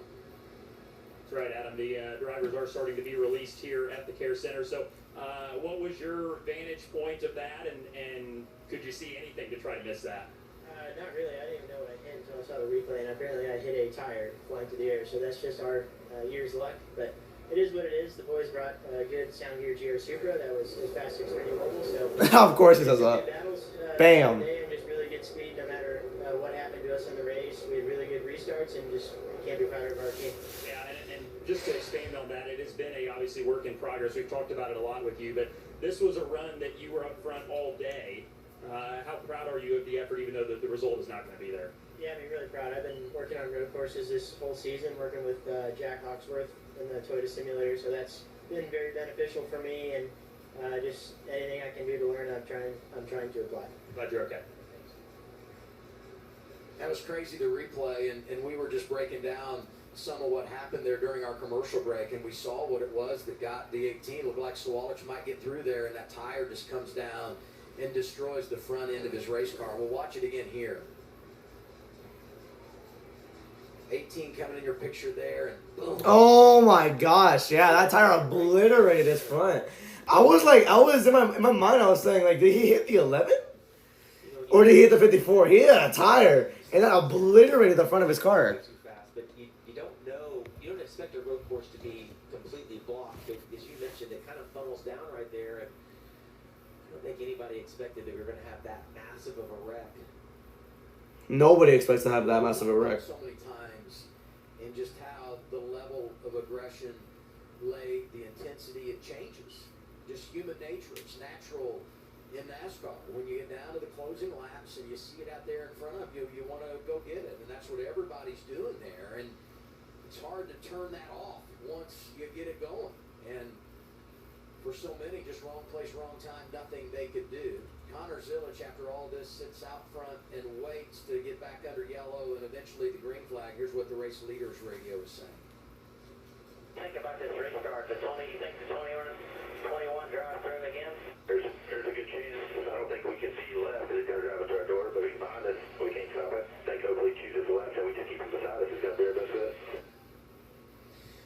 I would want him beside me, but he was beside him on the last restart, and Connor did such a good job that he cleared him, and that's what allowed the 21 to get behind him. I mean, it's almost like you got to think that Austin won't do that twice. But if I'm Zilic, and I do feel that way, if Austin picks beside me, I probably don't get as good of a restart, and I make sure that he gets to stay beside me a little bit more heading down into turn one, so then I get to control my own destiny. When you get to turn one, then I can watch him wide. I just would hope that he doesn't pick directly behind me. I feel pretty good about having my teammate there. You see the 8 car, who maybe would pick behind, most likely if Austin goes to the outside. But that's really all you can do, is just try to keep him beside you down into turn one if you're worried about him moving you out of the way again. Here's Kim. Here with Marty Lindley, crew chief for Connor Zilic. We heard a little apprehension on the radio in terms of the choose and what Austin. Yeah, they're just waving at the camera. Is there any hesitation when you think about restarting here around the 21? Well, sure. I mean, the last one didn't go well for us. He shipped us off in the corner there. We lost 4 or 5 spots. So we got to survive turn one here. If we can survive turn one, I think we'll be in good shape. You and I talked this morning just about how you've tried to drill into Connor about being methodical when he gets caught in traffic. Obviously, an untimely caution kind of spoiled your strategy. He found himself in traffic, worked himself through that. How would you kind of grade him on how he's matured here in this race? He's done a good job. I mean, for the most part, all the fenders are on. There was a little bit of contact with SVG, and I hate to see that, but I think SVG thought he was clear and just didn't give Connor no room to get back onto the track. So I thought he's drove a great race. He's been a dominant car all day, and I just hope he finishes off. Good luck. Thanks. That's Marty Lindley. This team, the 88 team, looking for their 6th win of the season, Dylan. And Kim, Michael McDowell has been released from the infield care center. Great to see him out here after a hellacious crash there. So you said you've seen a little bit of the replay. I think we'll show it again here, but what's your view on what happened? Yeah, I don't want to say anything dumb because until you go back and watch it all, but I felt like I got 2 good restarts there and was able to take the lead clean. I didn't rough up the 21 at all. I didn't feel like, but it just kind of felt like he kept trying to move me there in the carousel, and then there, you know, I can see here. I mean, he was never going to get alongside you there. I was all the way out, and he wasn't even alongside. Just turned me.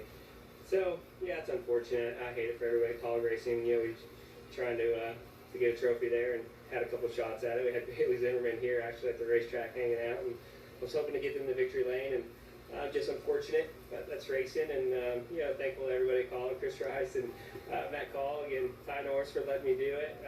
I was trying to do a good job for him there, but it's not how we wanted to finish. Yeah, I know the result is not going to be what you want, but did you enjoy getting back in the Xfinity Series and racing today? Was it fun for you? Yeah, it took me about 30 laps to get it figured out and get the timing of it. You know, the cars just drive so different compared to the next gen cars, so it took me a little while, but then I got the rhythm and felt like I was executing the race starts in the brake zones and doing all the thing I needed to do, and it just didn't work out. Thanks for your time. Glad you're okay.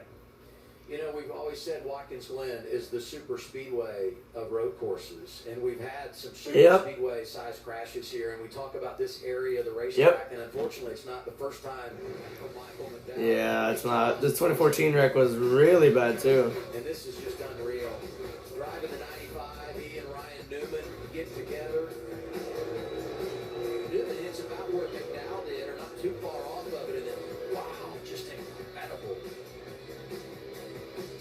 This is when you really get a sense of what the speed is here. Oh my gosh, that car's obliterated. We listened to that interview from Michael McDowell. I'm with him. I just want to make clear that when we analyze these wrecks, I agree with Michael that there was really no place for.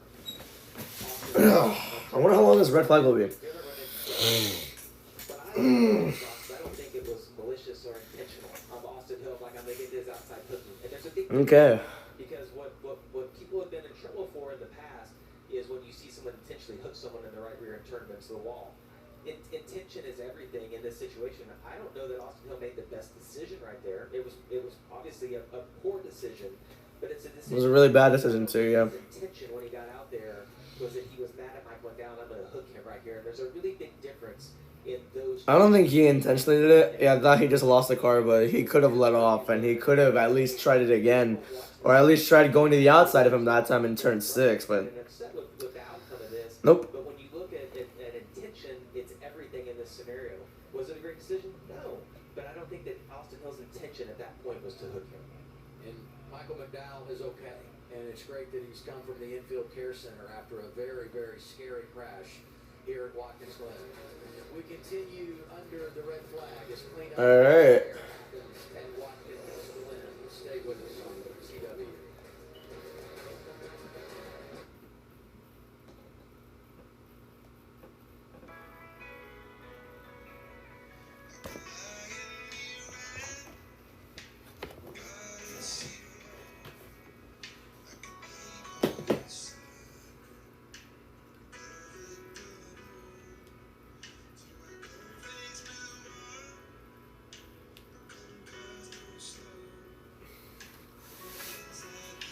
So Sequoia versus Roman Reigns was nowhere near close to being the end for the Blue End story. Oh no.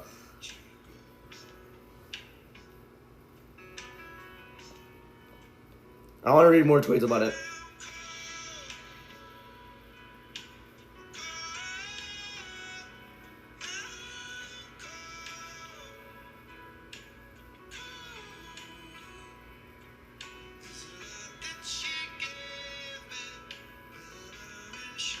Connor Zillage junks his own teammate. That was his fault. No, he didn't. Yeah, Zillage fans are. Well, horrible hit from McDowell. Yeah, dude. Oh my goodness.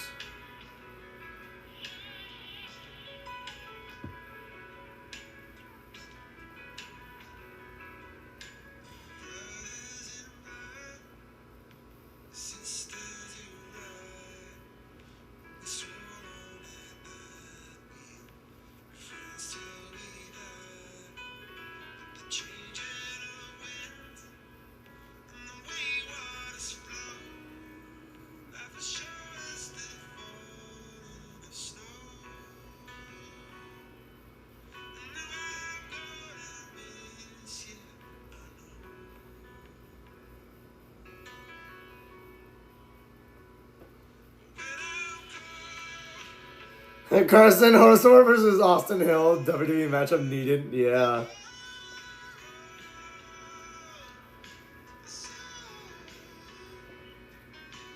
Yep.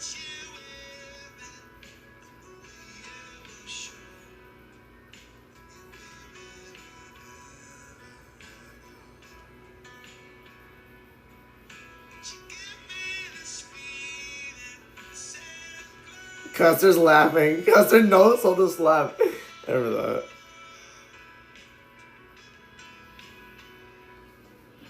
Alright. And 6. Connor Zillich leads. Austin Hill second. And he was a part of the contact when everything broke loose there. That was amazing racing until that wreck, yeah. Kinda. Hey, Austin, it's Jamie and Adam in the CW booth. You got us? Yeah, I got you.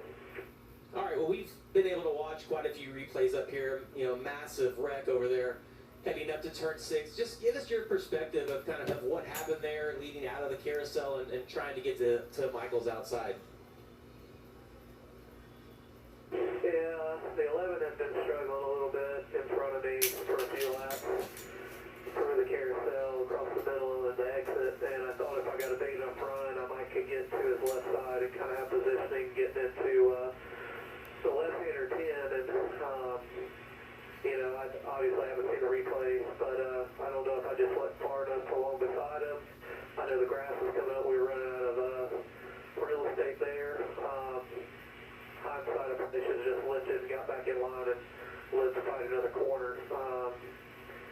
I hate it for everyone involved. That's definitely not what I wanted to happen coming back from what we had going on. So, yeah, I mean, all we can do is get it behind us, put our head down, and still in a shot to win this thing. So I just got to get my mind right for this upcoming restart. I'm a little bit surprised they interviewed him. Able to make some passes maybe earlier in the race and it made that move work. Yeah, I mean, I was getting good runs off the corner a few times and could get, mainly I would get to people's right side, and that, you know, that time I ended up getting to his left side. Thought that it could work. You know, we obviously don't have a ton of spotters around here. I don't know if he has a spotter off of that carousel corner. He might not. But as soon as I saw that he was kind of staying tight to the grass, I probably should have lifted. Yeah, I mean, that was definitely just on me. Just a driver error. I'm just going for it here. The 88's driving away from us, and felt like that was one of those moves that I just needed to try to make a move as fast as possible on the 11 and destroyed a lot of race cars. So it's just really unfortunate. Yeah. All right. Well, hey, thanks for talking to us. Really appreciate it. And here, good luck the rest of the race, buddy. Yeah, we appreciate that from Austin Hill. Let's go down to Dylan. Yeah, let's catch up with Ryan Seed, who has also been released from the infield care center. So what did you see there? And ultimately now the points are obviously a main focus too. Minus 36 as we sit right now. So what do the next 3 races look like for you guys? No, we're gonna have to just kill it in the next 3 races to try to put ourselves into the playoffs. I couldn't see anything, you know what I mean? Just saw dust, and then by the time spotter said check up, I was underneath somebody. I don't know what caused it all. Just I don't know, not a lot of give and take. We'll tend to go, but you know what I mean. It's just I don't know. I think I've wrecked more lately in the past few years than I have all my Xfinity career. It's just it's tough. You can, you know what I mean, hardly race because everybody seems to just get wiped out. Just we brought a great side forward, just working our way through the field. Just wasn't the best of cars. We worked on it, got better and better throughout the race, and just tried to put ourselves in a good position to put tires on at the end and try to gain some spots. But end result was not what we needed. Thanks, Ryan.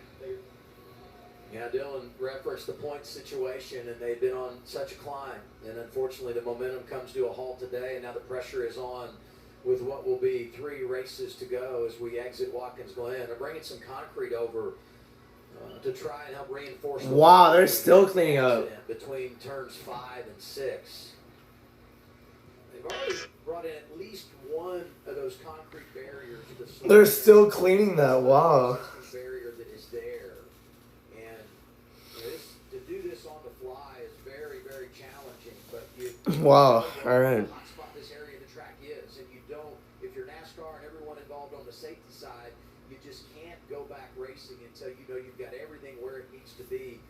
safety perspective. Yeah, and I can speak from experience because I've hit that Armco barrier actually in the S's. I blew a tire out. And it looks like it gives, but it feels like a concrete wall when you hit it. That impact that McDowell had to cause that much damage, so thankful to see Michael get out and be able to tell us about what happened. That was huge. And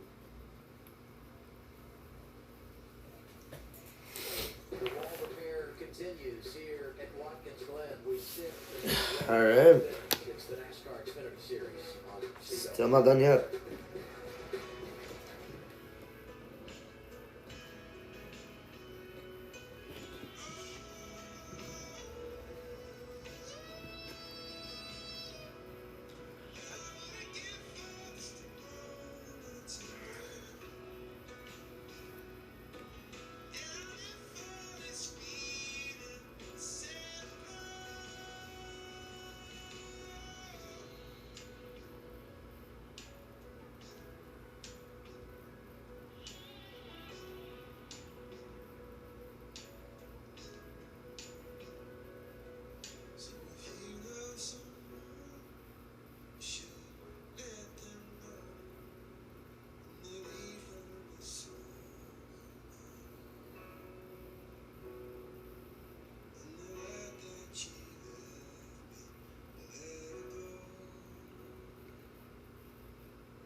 That's on you having a grabbing this from the pool.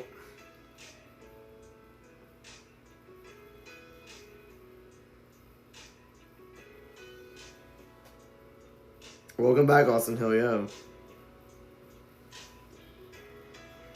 Austin Hill owned up to it.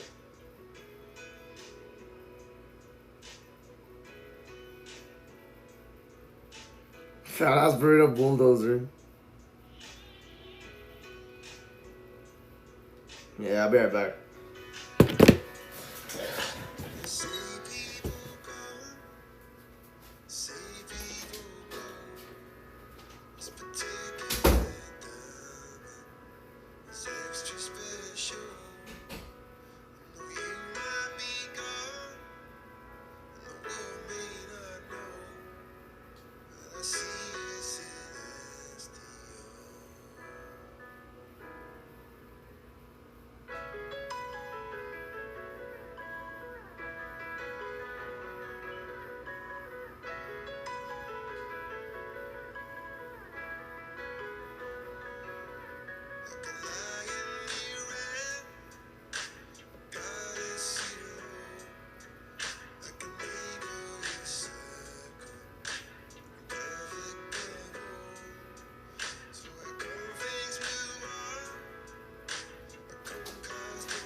Alright.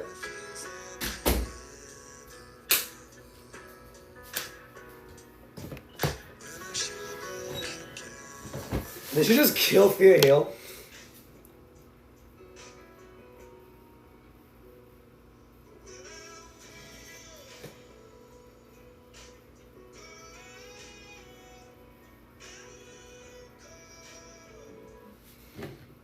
The bull riding. Oh my god.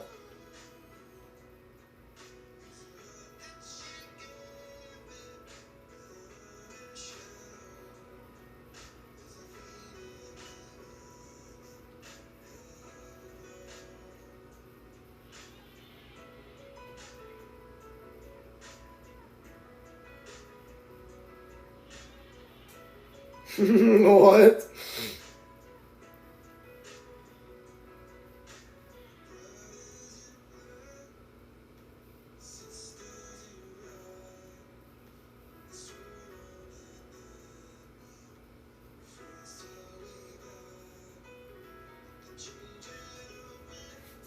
Right. Forward, and that second lap of the restart, just magic. Watch this. I mean, he gets his teammate Sammy Smith, and you can see McDowell up there racing with Austin Hill, and you just felt like right now is the time for the 88, and boy, did he make it happen. Yeah, 21 and the 11 run wide. Connor's able to stay, basically on the racetrack right there. Just has the preferred position getting into turn 2, and he's been so good through these S's all race long. You see right here, able to get back in front of the 21, And then this is the move that impressed me. He gets a little bit of a draft off the 11, pulls the inside, just power move down to the inside of the bus stop to get the lead. Fourth to first, you could call it a lap. It was more like a fourth of a lap, really, when you consider where he started his moves and where he was able to get back on point. So let's dial in driver 88. All right. Hey, Connor, it's Jamie and Adam in the CW booth. You got me? Yeah, I got you, Jamie. All right, well, when I look at the stats, it looks like an uneventful day, 53 laps led, you've been on the pole, but it's been anything but that. You've had a little bit of contact. Is your car, you think, where you need it to be now for the rest of this race? Yeah, my car is definitely as fast as Xfinity Mobile, and you know. Of course he says that. Our team has no quit. Our Logistics Chevrolet is still really fast even after a little bit of damage. It's just about getting up front, getting that clean air, and I know if we can do that, we'll be good. Well, I'm sure Xfinity Mobile appreciates you working that into our interview. I want to ask you about the 21 car. He, obviously was willing to move you out of the way on the 2 restarts ago, got you a little bit behind. You've got a decision to make here again with him. If he picks on your outside, like what's your plan? Like, do you feel like you want to be on the inside, the outside? What's your thought going into this? I know sitting there has to make it hard as well, trying to figure out what the right decision is to do.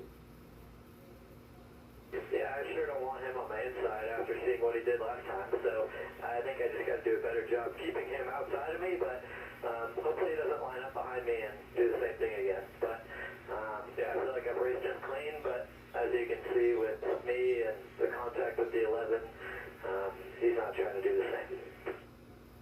Do you feel like when you, on that last restart, just kind of us watching, it looked like you were maybe a little careful getting into the turn 1 to make sure you didn't overdrive it? Were you more careful on that restart, and will you change anything up on this one?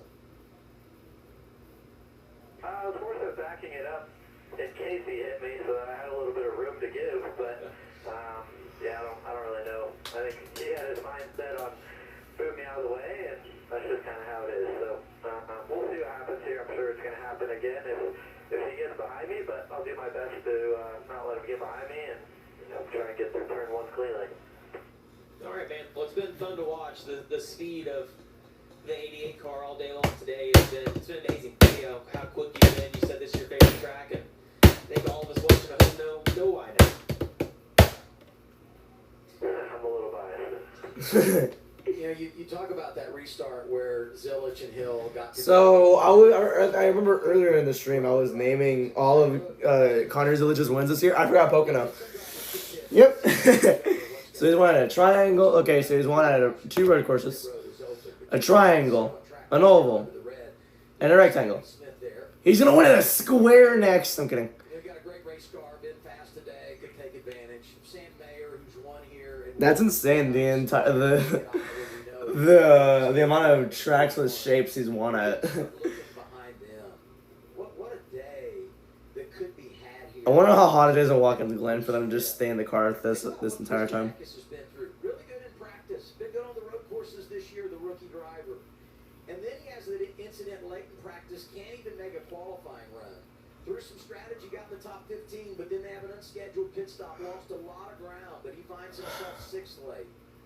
You got Carson Quapple up there in 7th looking for his first career victory. Harrison Burton, we know everything that's on the line for him. Justin Allgaier is 9th. I think about Justin, and this team has really struggled in the last 6 or 7 weeks. But the reigning champion has a chance to make something out of this day. And then the final car in the top 10, as we sit here under red, is Kaz Gralla. Got 1 start here at Watkins Glen, a top 5 run driving for Scott Borchetta Big Machine Racing a few years ago. And he's another driver that today has shown a lot of speed, good road racer. And who knows what he might be able to do once we get back racing. And we understand from everyone that's on fence repair detail that we're getting really close to getting everything repaired and done so we can't lift the red flag. Oh my gosh, I wonder, like, wow. It's taking that long, isn't it? Oh my gosh. The Tigers-Angels game just started right now as well.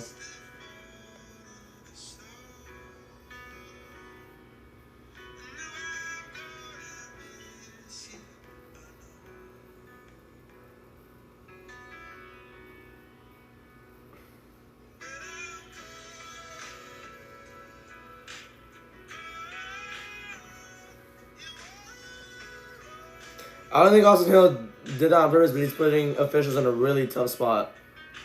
Yep.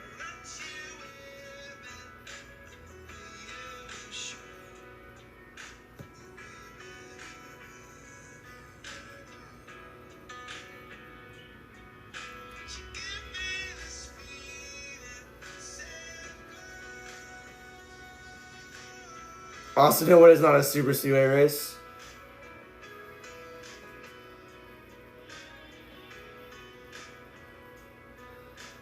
So what about this one and the aggressive into Connor? I mean, the aggressive move to Connor was just like a racing deal, bump and run and all that. But with this, I don't know.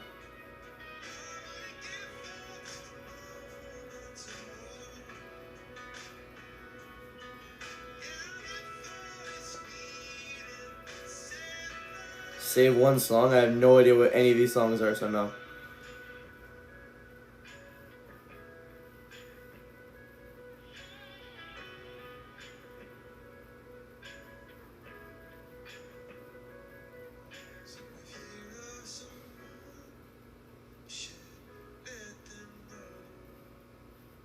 And that's why every team needs a spotter between the carousel and turn 6. You can tell the guys who did and who didn't. This guy hasn't waited since August 2nd, and this is the spotter for Denny Hamlin.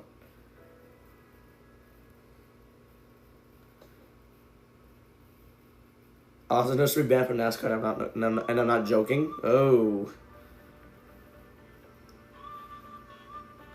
MFC is rated at 1.3.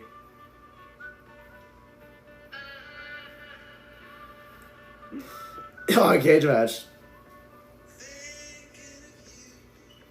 Hit the brakes and get behind him for real.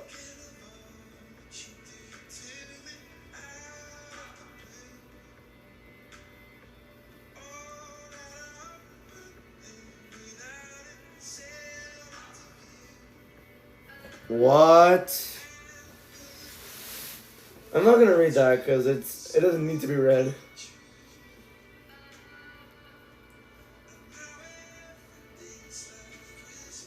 Cody Dennison?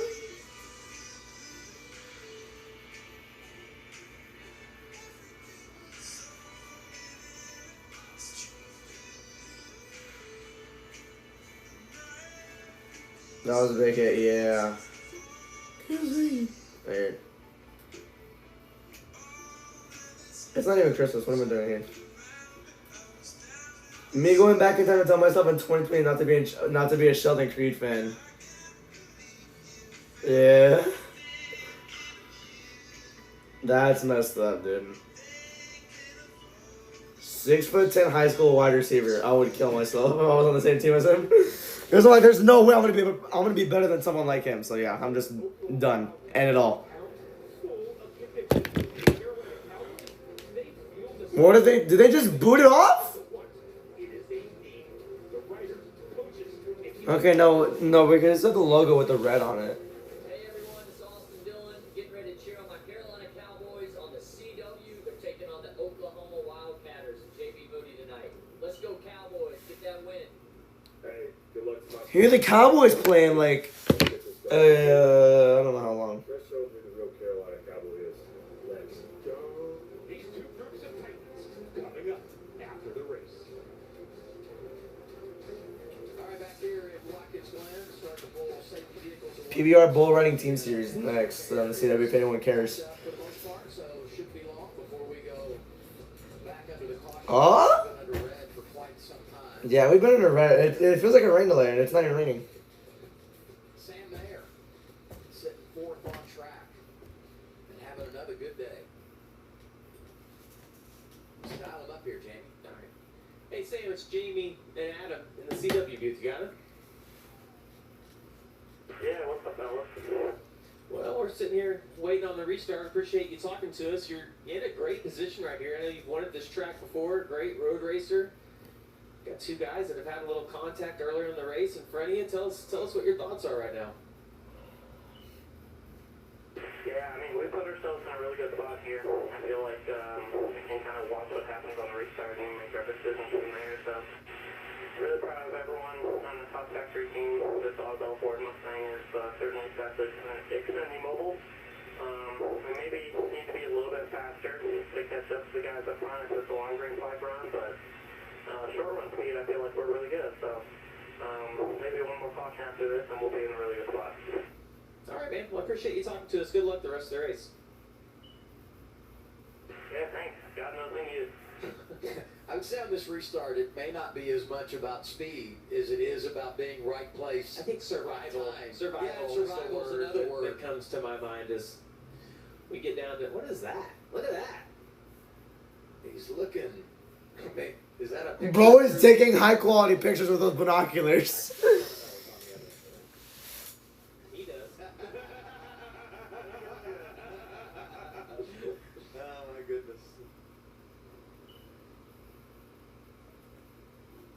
It's so hard to sit in those cars waiting on the down, hot. But you know what? We've reached the time of the year, and I said this earlier in anticipation of our next race, you know, the drama at Daytona, and then you came right back and said, I think we got plenty of drama here at Watkins, Glen. But you look at the last 4 races of the regular season. Here today at the Glen. Less than 2 weeks of Friday night will be at Next week's Richmond. They're just going to completely ignore Richmond. Unless they're not going to race there. There's Portland. Damn, alright. I forgot about Portland. And the unpredictability of road racing. We saw it at Chicago. We saw it at Sonoma. We're seeing it here today. At the Worldwide technology? the regular season, and then we go off to St. Louis, just outside St. Louis, Madison, Illinois, and Worldwide Technology Raceway. A very interesting venue, and it will be very interesting to see just how the cars react to the Xfinity Series to that place and what it bears out in the regular Alright. season finale. And after that, we'll know Austin Hill will enter the playoff. And we're back yellow! Harrison Burton's had a great couple of weeks when you look at his placement around that cut line. How long was that red flag for? That was at least like 40 minutes. As we sit right now at plus Austin Hill will enter without playoff points. that you need when you go to an unpredictable race like Daytona. Well, that's what I was saying earlier. He's almost giving himself a mulligan. When you get to Daytona, you go into those type tracks, drafting style tracks with the 50-50 shot of being able to finish, and he's good at that. Jeff Burton's also good. Ryan Seed good at those tracks. All those guys right there on the cut line, but Harrison's done a nice job the last 2 weeks of being able to build a little bit of a buffer on that cut line, and that team is getting good at the right time of the season to go make a little playoff run. Going to be just over, maybe right around 5 laps to go. Not sure exactly how this will net out when we return to the green flag and everybody chasing. So that was a 45-minute red flag. How about that? 5 minutes and 5 seconds. So it took a long time to get the cleanup and repair done, but it is now finished. And, you know, curious to see how everybody. Imagine if there's a lot more than that. I would die on the spot. that are out there, you make a pit stop and put on tires. You know, obviously now you can't work on your car under the red flags. Any of those cars that were damaged now can begin the repair, and you see it happening for Taylor Gray here. Yeah, and as you look at Taylor Gray's car, the one thing that worries me if I'm Zillage is you want to survive that first lap. Obviously, with we saw with Ian Austin Hill earlier, but it's also when you have a big wreck like that and you've got a lot of Who's pitting this summer? It really increases the chance that another caution could come out, not because of a wreck, but because of pieces falling off of a car and you having a debris caution, and then you have to re-rack them again and go through another restart, and this is going to be key to the race. Who's pitting here? Corner for the 88 to see what lane The green light's on, and it's gonna be Allgaier coming down the road. And the pink car, I think that's not Austin Green, is it? Who is it? Catagala. Yeah. Yeah, and for Justin Allgaier and crew chief Jim Coleman, there was some debate on the radio whether or not they were going to come. Eddie DeHaan kind of telling them where they would net out if they came down 4 fresh tires. I think he gave up like the 7th or something spot. Things still net out between 13th and 15th after taking tires, and then just another benefit of putting fresh tires on for these final laps is he did drive through some debris. Now, he wasn't reporting any problems that he felt in the tire, but just as an extra precaution. Showing over 20 cars on the lead lap. Some damage for Jesse Love. He's got the 2 car from RCR on the pit lane. Yeah, he has damage on both ends. The back didn't look that bad, but as you feel like there's also a lot of damage on the front of that car. Over 20 cars on the lead lap. and we talk about the potential for another caution. You get another one now, and we'll have overtime most likely because you look at the stage of the race we're in and just, you know, how long the caution laps are here, and it just takes a long time to clean things up, or it can. And so, you know, last year 2 overtimes. All right. See if we get an extra session here today. So they open pit road that time around, and we'll do the choose out of the bus stop this time, and we'll be green with 6 laps to go. 6, damn. As quickly as possible is NASCAR. Yeah, it's been so long since I used the keyboard that. Yeah. All right. 5, 6. All right. We're gonna go back green with 6 to go, guys. Oh no.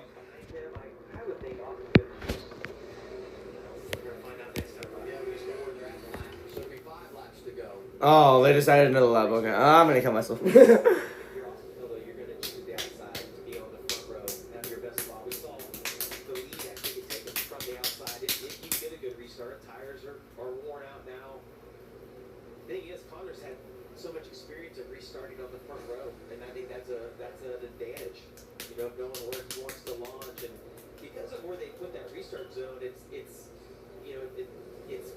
Turn 7, and yesterday in the ARCA race, the truck race, you saw a lot of guys hit the wall on the initial start just because they're trying to figure out how much speed you can carry around there.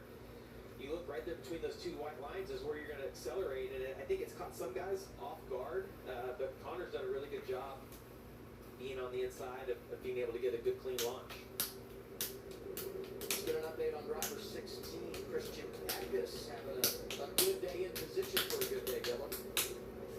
Certainly deserve an attaboy. This entire crew does Attaboy. in practice. He's in 6th right now, though. He's been doing.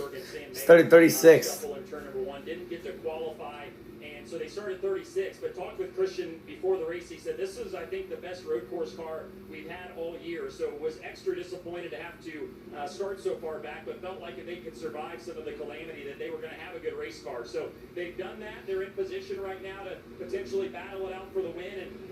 And this has kind of been the story of their year a little bit. They have not had very much luck. Alex Jans, the crew chief, said, one day when we're old and gray, I think we're going to look back and laugh about how awful our luck has been this year, but maybe some good luck turning away in the 16th. Oh my gosh.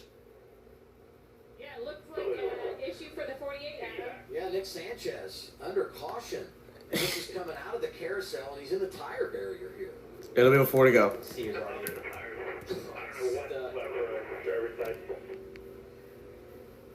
Wow.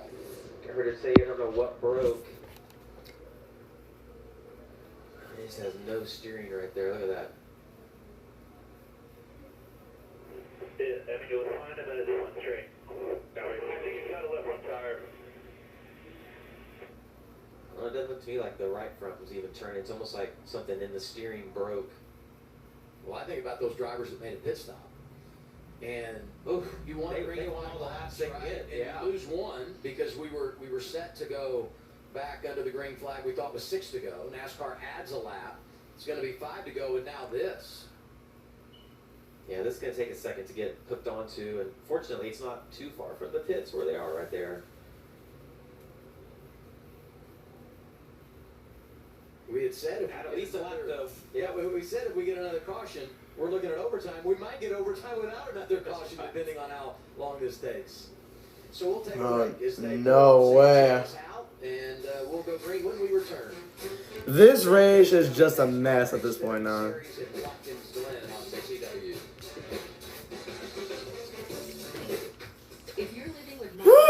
All right. This is just incredible.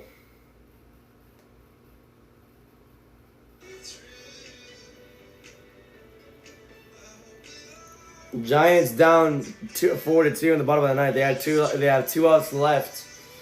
Angels up 1-0 against the Tigers.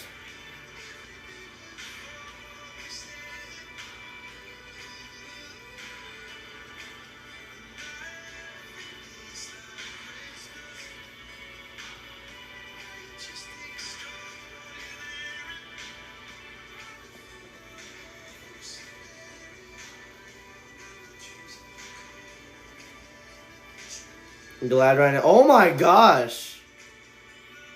The tire go through his windshield. Oh no.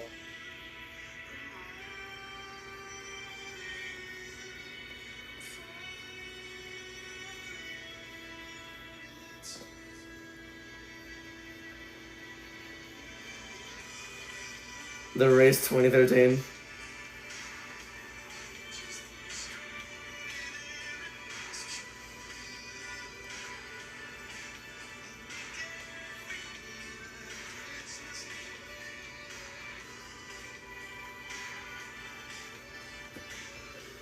I think they're gonna get restarted with 3 to go. I'll be right back once again.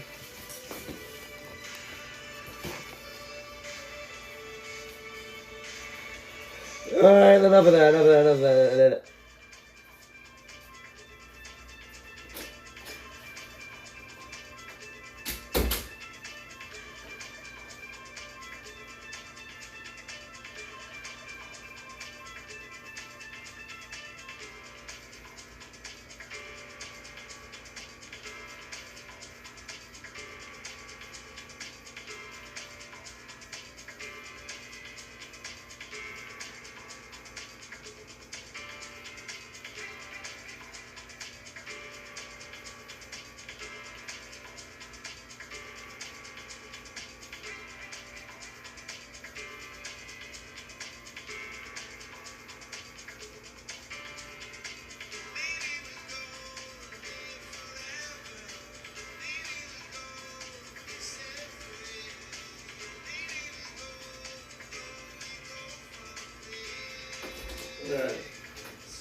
Alright, here we go. Yeah, we're going to overtime, aren't we?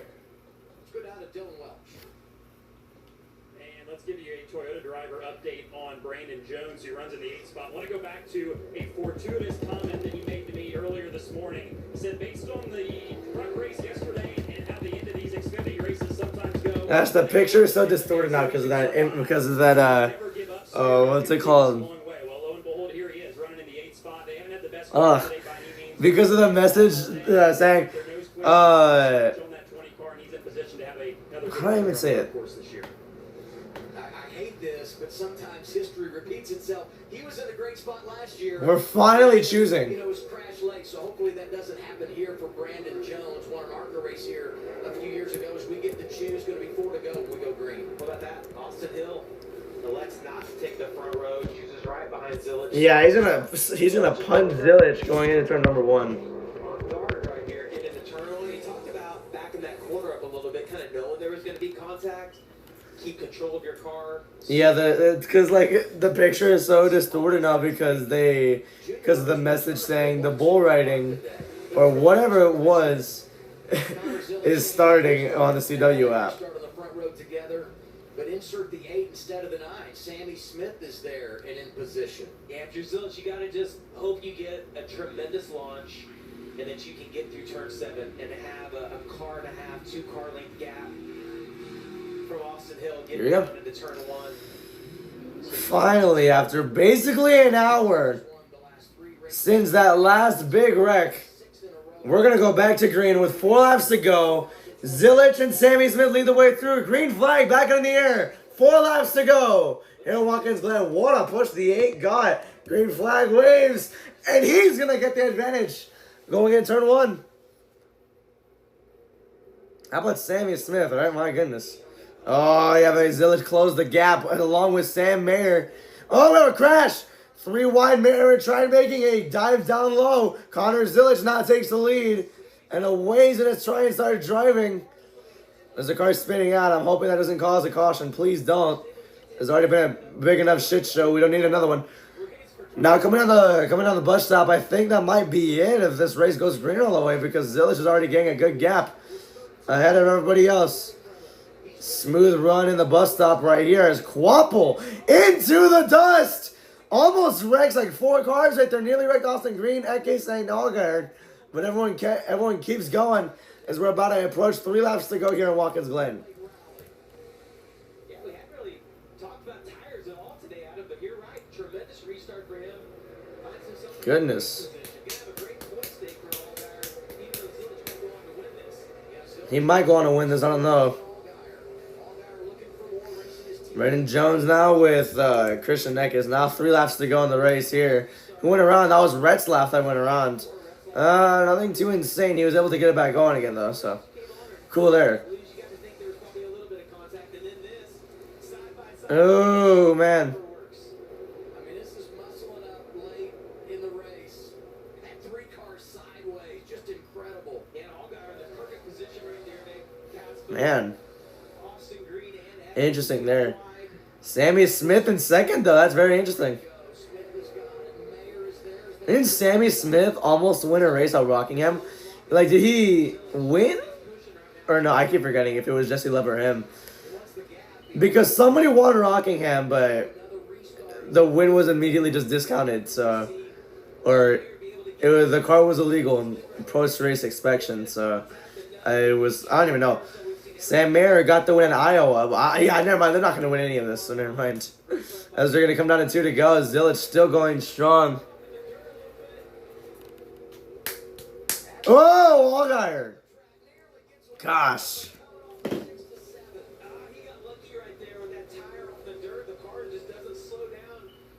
2 laps to go here. 2 laps to go for Connor Zilich. Huge advantage out front. Now he just needs to pace it.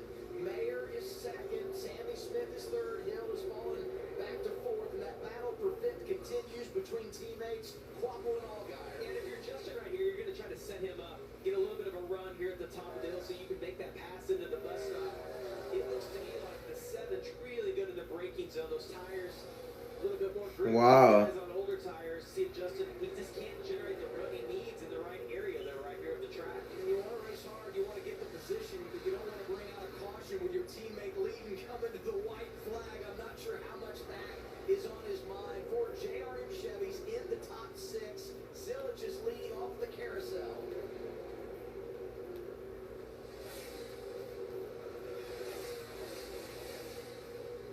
Justin's definitely quicker than Carsey. He just can't get the run to be able to use the braking capability. All right. So after 3 hours and 35 minutes, the race will be official here. White flag in the air. Final lap for Connor Zilich.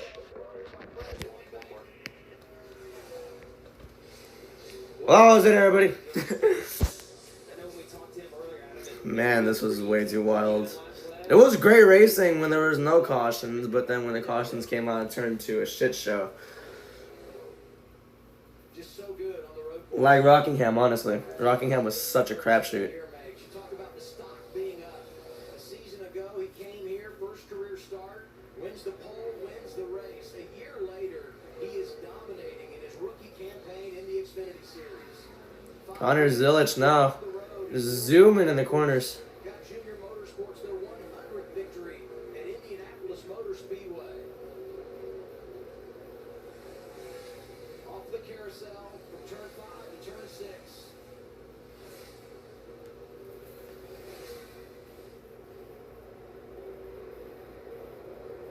And it's 6 for the final time, and here we go.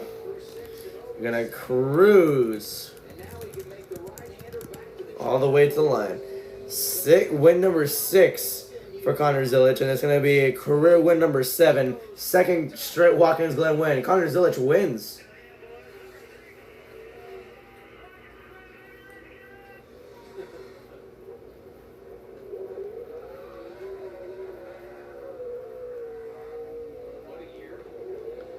Yeah, exactly. What a year for Zilich at this point. The fact that he can do it at every type of racetrack, it's been fun to watch, but it was on another level today. The Watkins Glen. Great job for him. Guys like Nate Ginsburg in the field with him, and to have the pace he didn't qualify, and to see the pace he had in the race.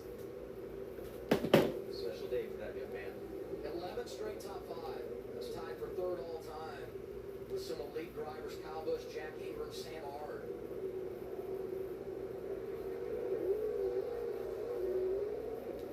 Those of you joining us for CW's debut of PBR Team Series, bull riding from Sunrise, Florida. Coverage is currently on the CW app. We'll get you out to live coverage on CW right after we wrap our coverage here in Watkins Glen for the NASCAR Xfinity Series, where Connor Zilich has won for a second consecutive year. He continues to dominate on the road. How about Zilich, right?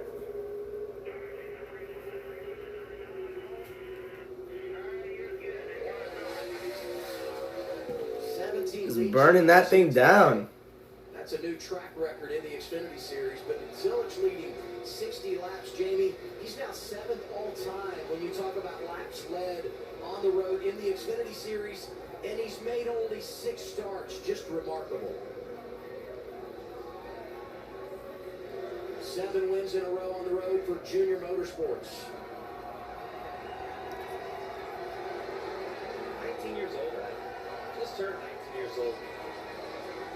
Gonna run the Cup race tomorrow.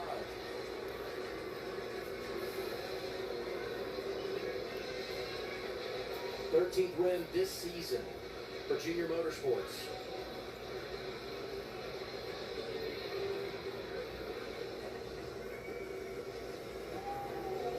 He stops on the front straightaway, but he's got to drive over the Mobile One victory. They're going to commercial? Deliver the message and talk to him next. Alright, that is interesting. That is certainly a choice. Alright. Well, let's recap the race. Let's get the post-race report, and then I'll be on my way out. Then later tonight, I'll be doing exclusive coverage of the Red Sox-Padres game, but let's go for this for now. Basically smooth sailing until lap 4. You have a little bit of an issue with Ryan Sieg and Josh Bilicki. That's about it. That's it for stage 1. It's basically a calm race until like the last stage. Allgaier won stage 1. Stage 2 went clean with Zilich that won stage 2. And then that's when hell starts breaking loose right there. You had Sheldon Creed stopping the track. And then, yeah, after that caution, it was pretty much smooth sailing from there, too. You had SVG. I mean, you had a really awesome battle between SVG and Connor Zilich. And that comes to a screeching halt when Connor Zilich misjudges the space he has and wrecks SVG. He had a hard wreck. Hopefully he's alright, or thankfully he's alright. Man, that was a good battle, though. Just a racing deal, in my opinion. A little bit of a mistake that Connor Zilich made, in my opinion. I don't know. I really don't know how it could have been interpreted, but I think that one's on Connor Zilich right there. Still went on to win the race, and then after that we had a debris caution, and then after that we had a 16-car pileup. Yeah, Austin Hill. Like I already said it, Austin Hill. First of all, on that restart, he had shipped Connor Zilich, which I didn't think was that big of an issue, but he almost completely wrecked him. Because the only reason why, like, I'm not saying it was super bad is because Zilich didn't even spin out. He only lost like a couple spots, and that was about it. But yeah, then he just causes this huge pileup, which was easily avoidable, which not a good look for Austin Hill. They're gonna investigate that heavily. And then they had the red flag for over 45 minutes and took an extra 15 for the caution because Nick Sanchez got stuck under the wall. So great. And then after that, we got everything shaken out, and Connor Zilich got the win. But oh my gosh, I hate how these races just have to be shit shows at the end of it. Oh my goodness, man, it's so frustrating, honestly. So that's the end of the race there. Connor Zilich wins. Let's go for the results here. As Sam Mayer got second, Sammy Smith got third, Austin Hill ended up fourth, Carson Quapple fifth, Justin Allgaier sixth, Austin Green with seventh, pretty good there. Christian Eckes eighth, Brandon Jones ninth, and Harrison Burton rounds out your top 10. Kaz Gralla 11th, Brendan Pullen 12th, Dean Thompson 13th, Jesse 11 14th, Jeremy Clements 15th, Jeb Burton 16th, Daniel Dye 17th, Taylor Gray 18th, Stephen Parsons 19th, and Austin J. Hill rounds out your top 20. Glen Reed in 21st, Parker Redslop 22nd, Blaine Perkins 2 laps down in 23rd, Nick Sanchez out of the race in 24th, Mike McDowell 25th, Williams Wallace 26th, Josh Bilicki 27th, Ryan Segan 28th, Ryan Ellis 29th, and Kyle Stieglitz are your top 30. Shane Van Gisbergen 31st, Anthony Alfredo 32nd, Matt Zabandona 33rd, Preston Partridge 30 laps down in 34th, Sheldon Creed out of the race in 35th, Riley Harrison 36th, Thomas Annunziata 37th, and Garrett Smithley in 38th. So there's your full field, and that's your conclusion of a wild and way too chaotic Watkins Glen race. Thank you all for watching. I'll be back later tonight for some baseball and tomorrow for some cup racing. Goodbye.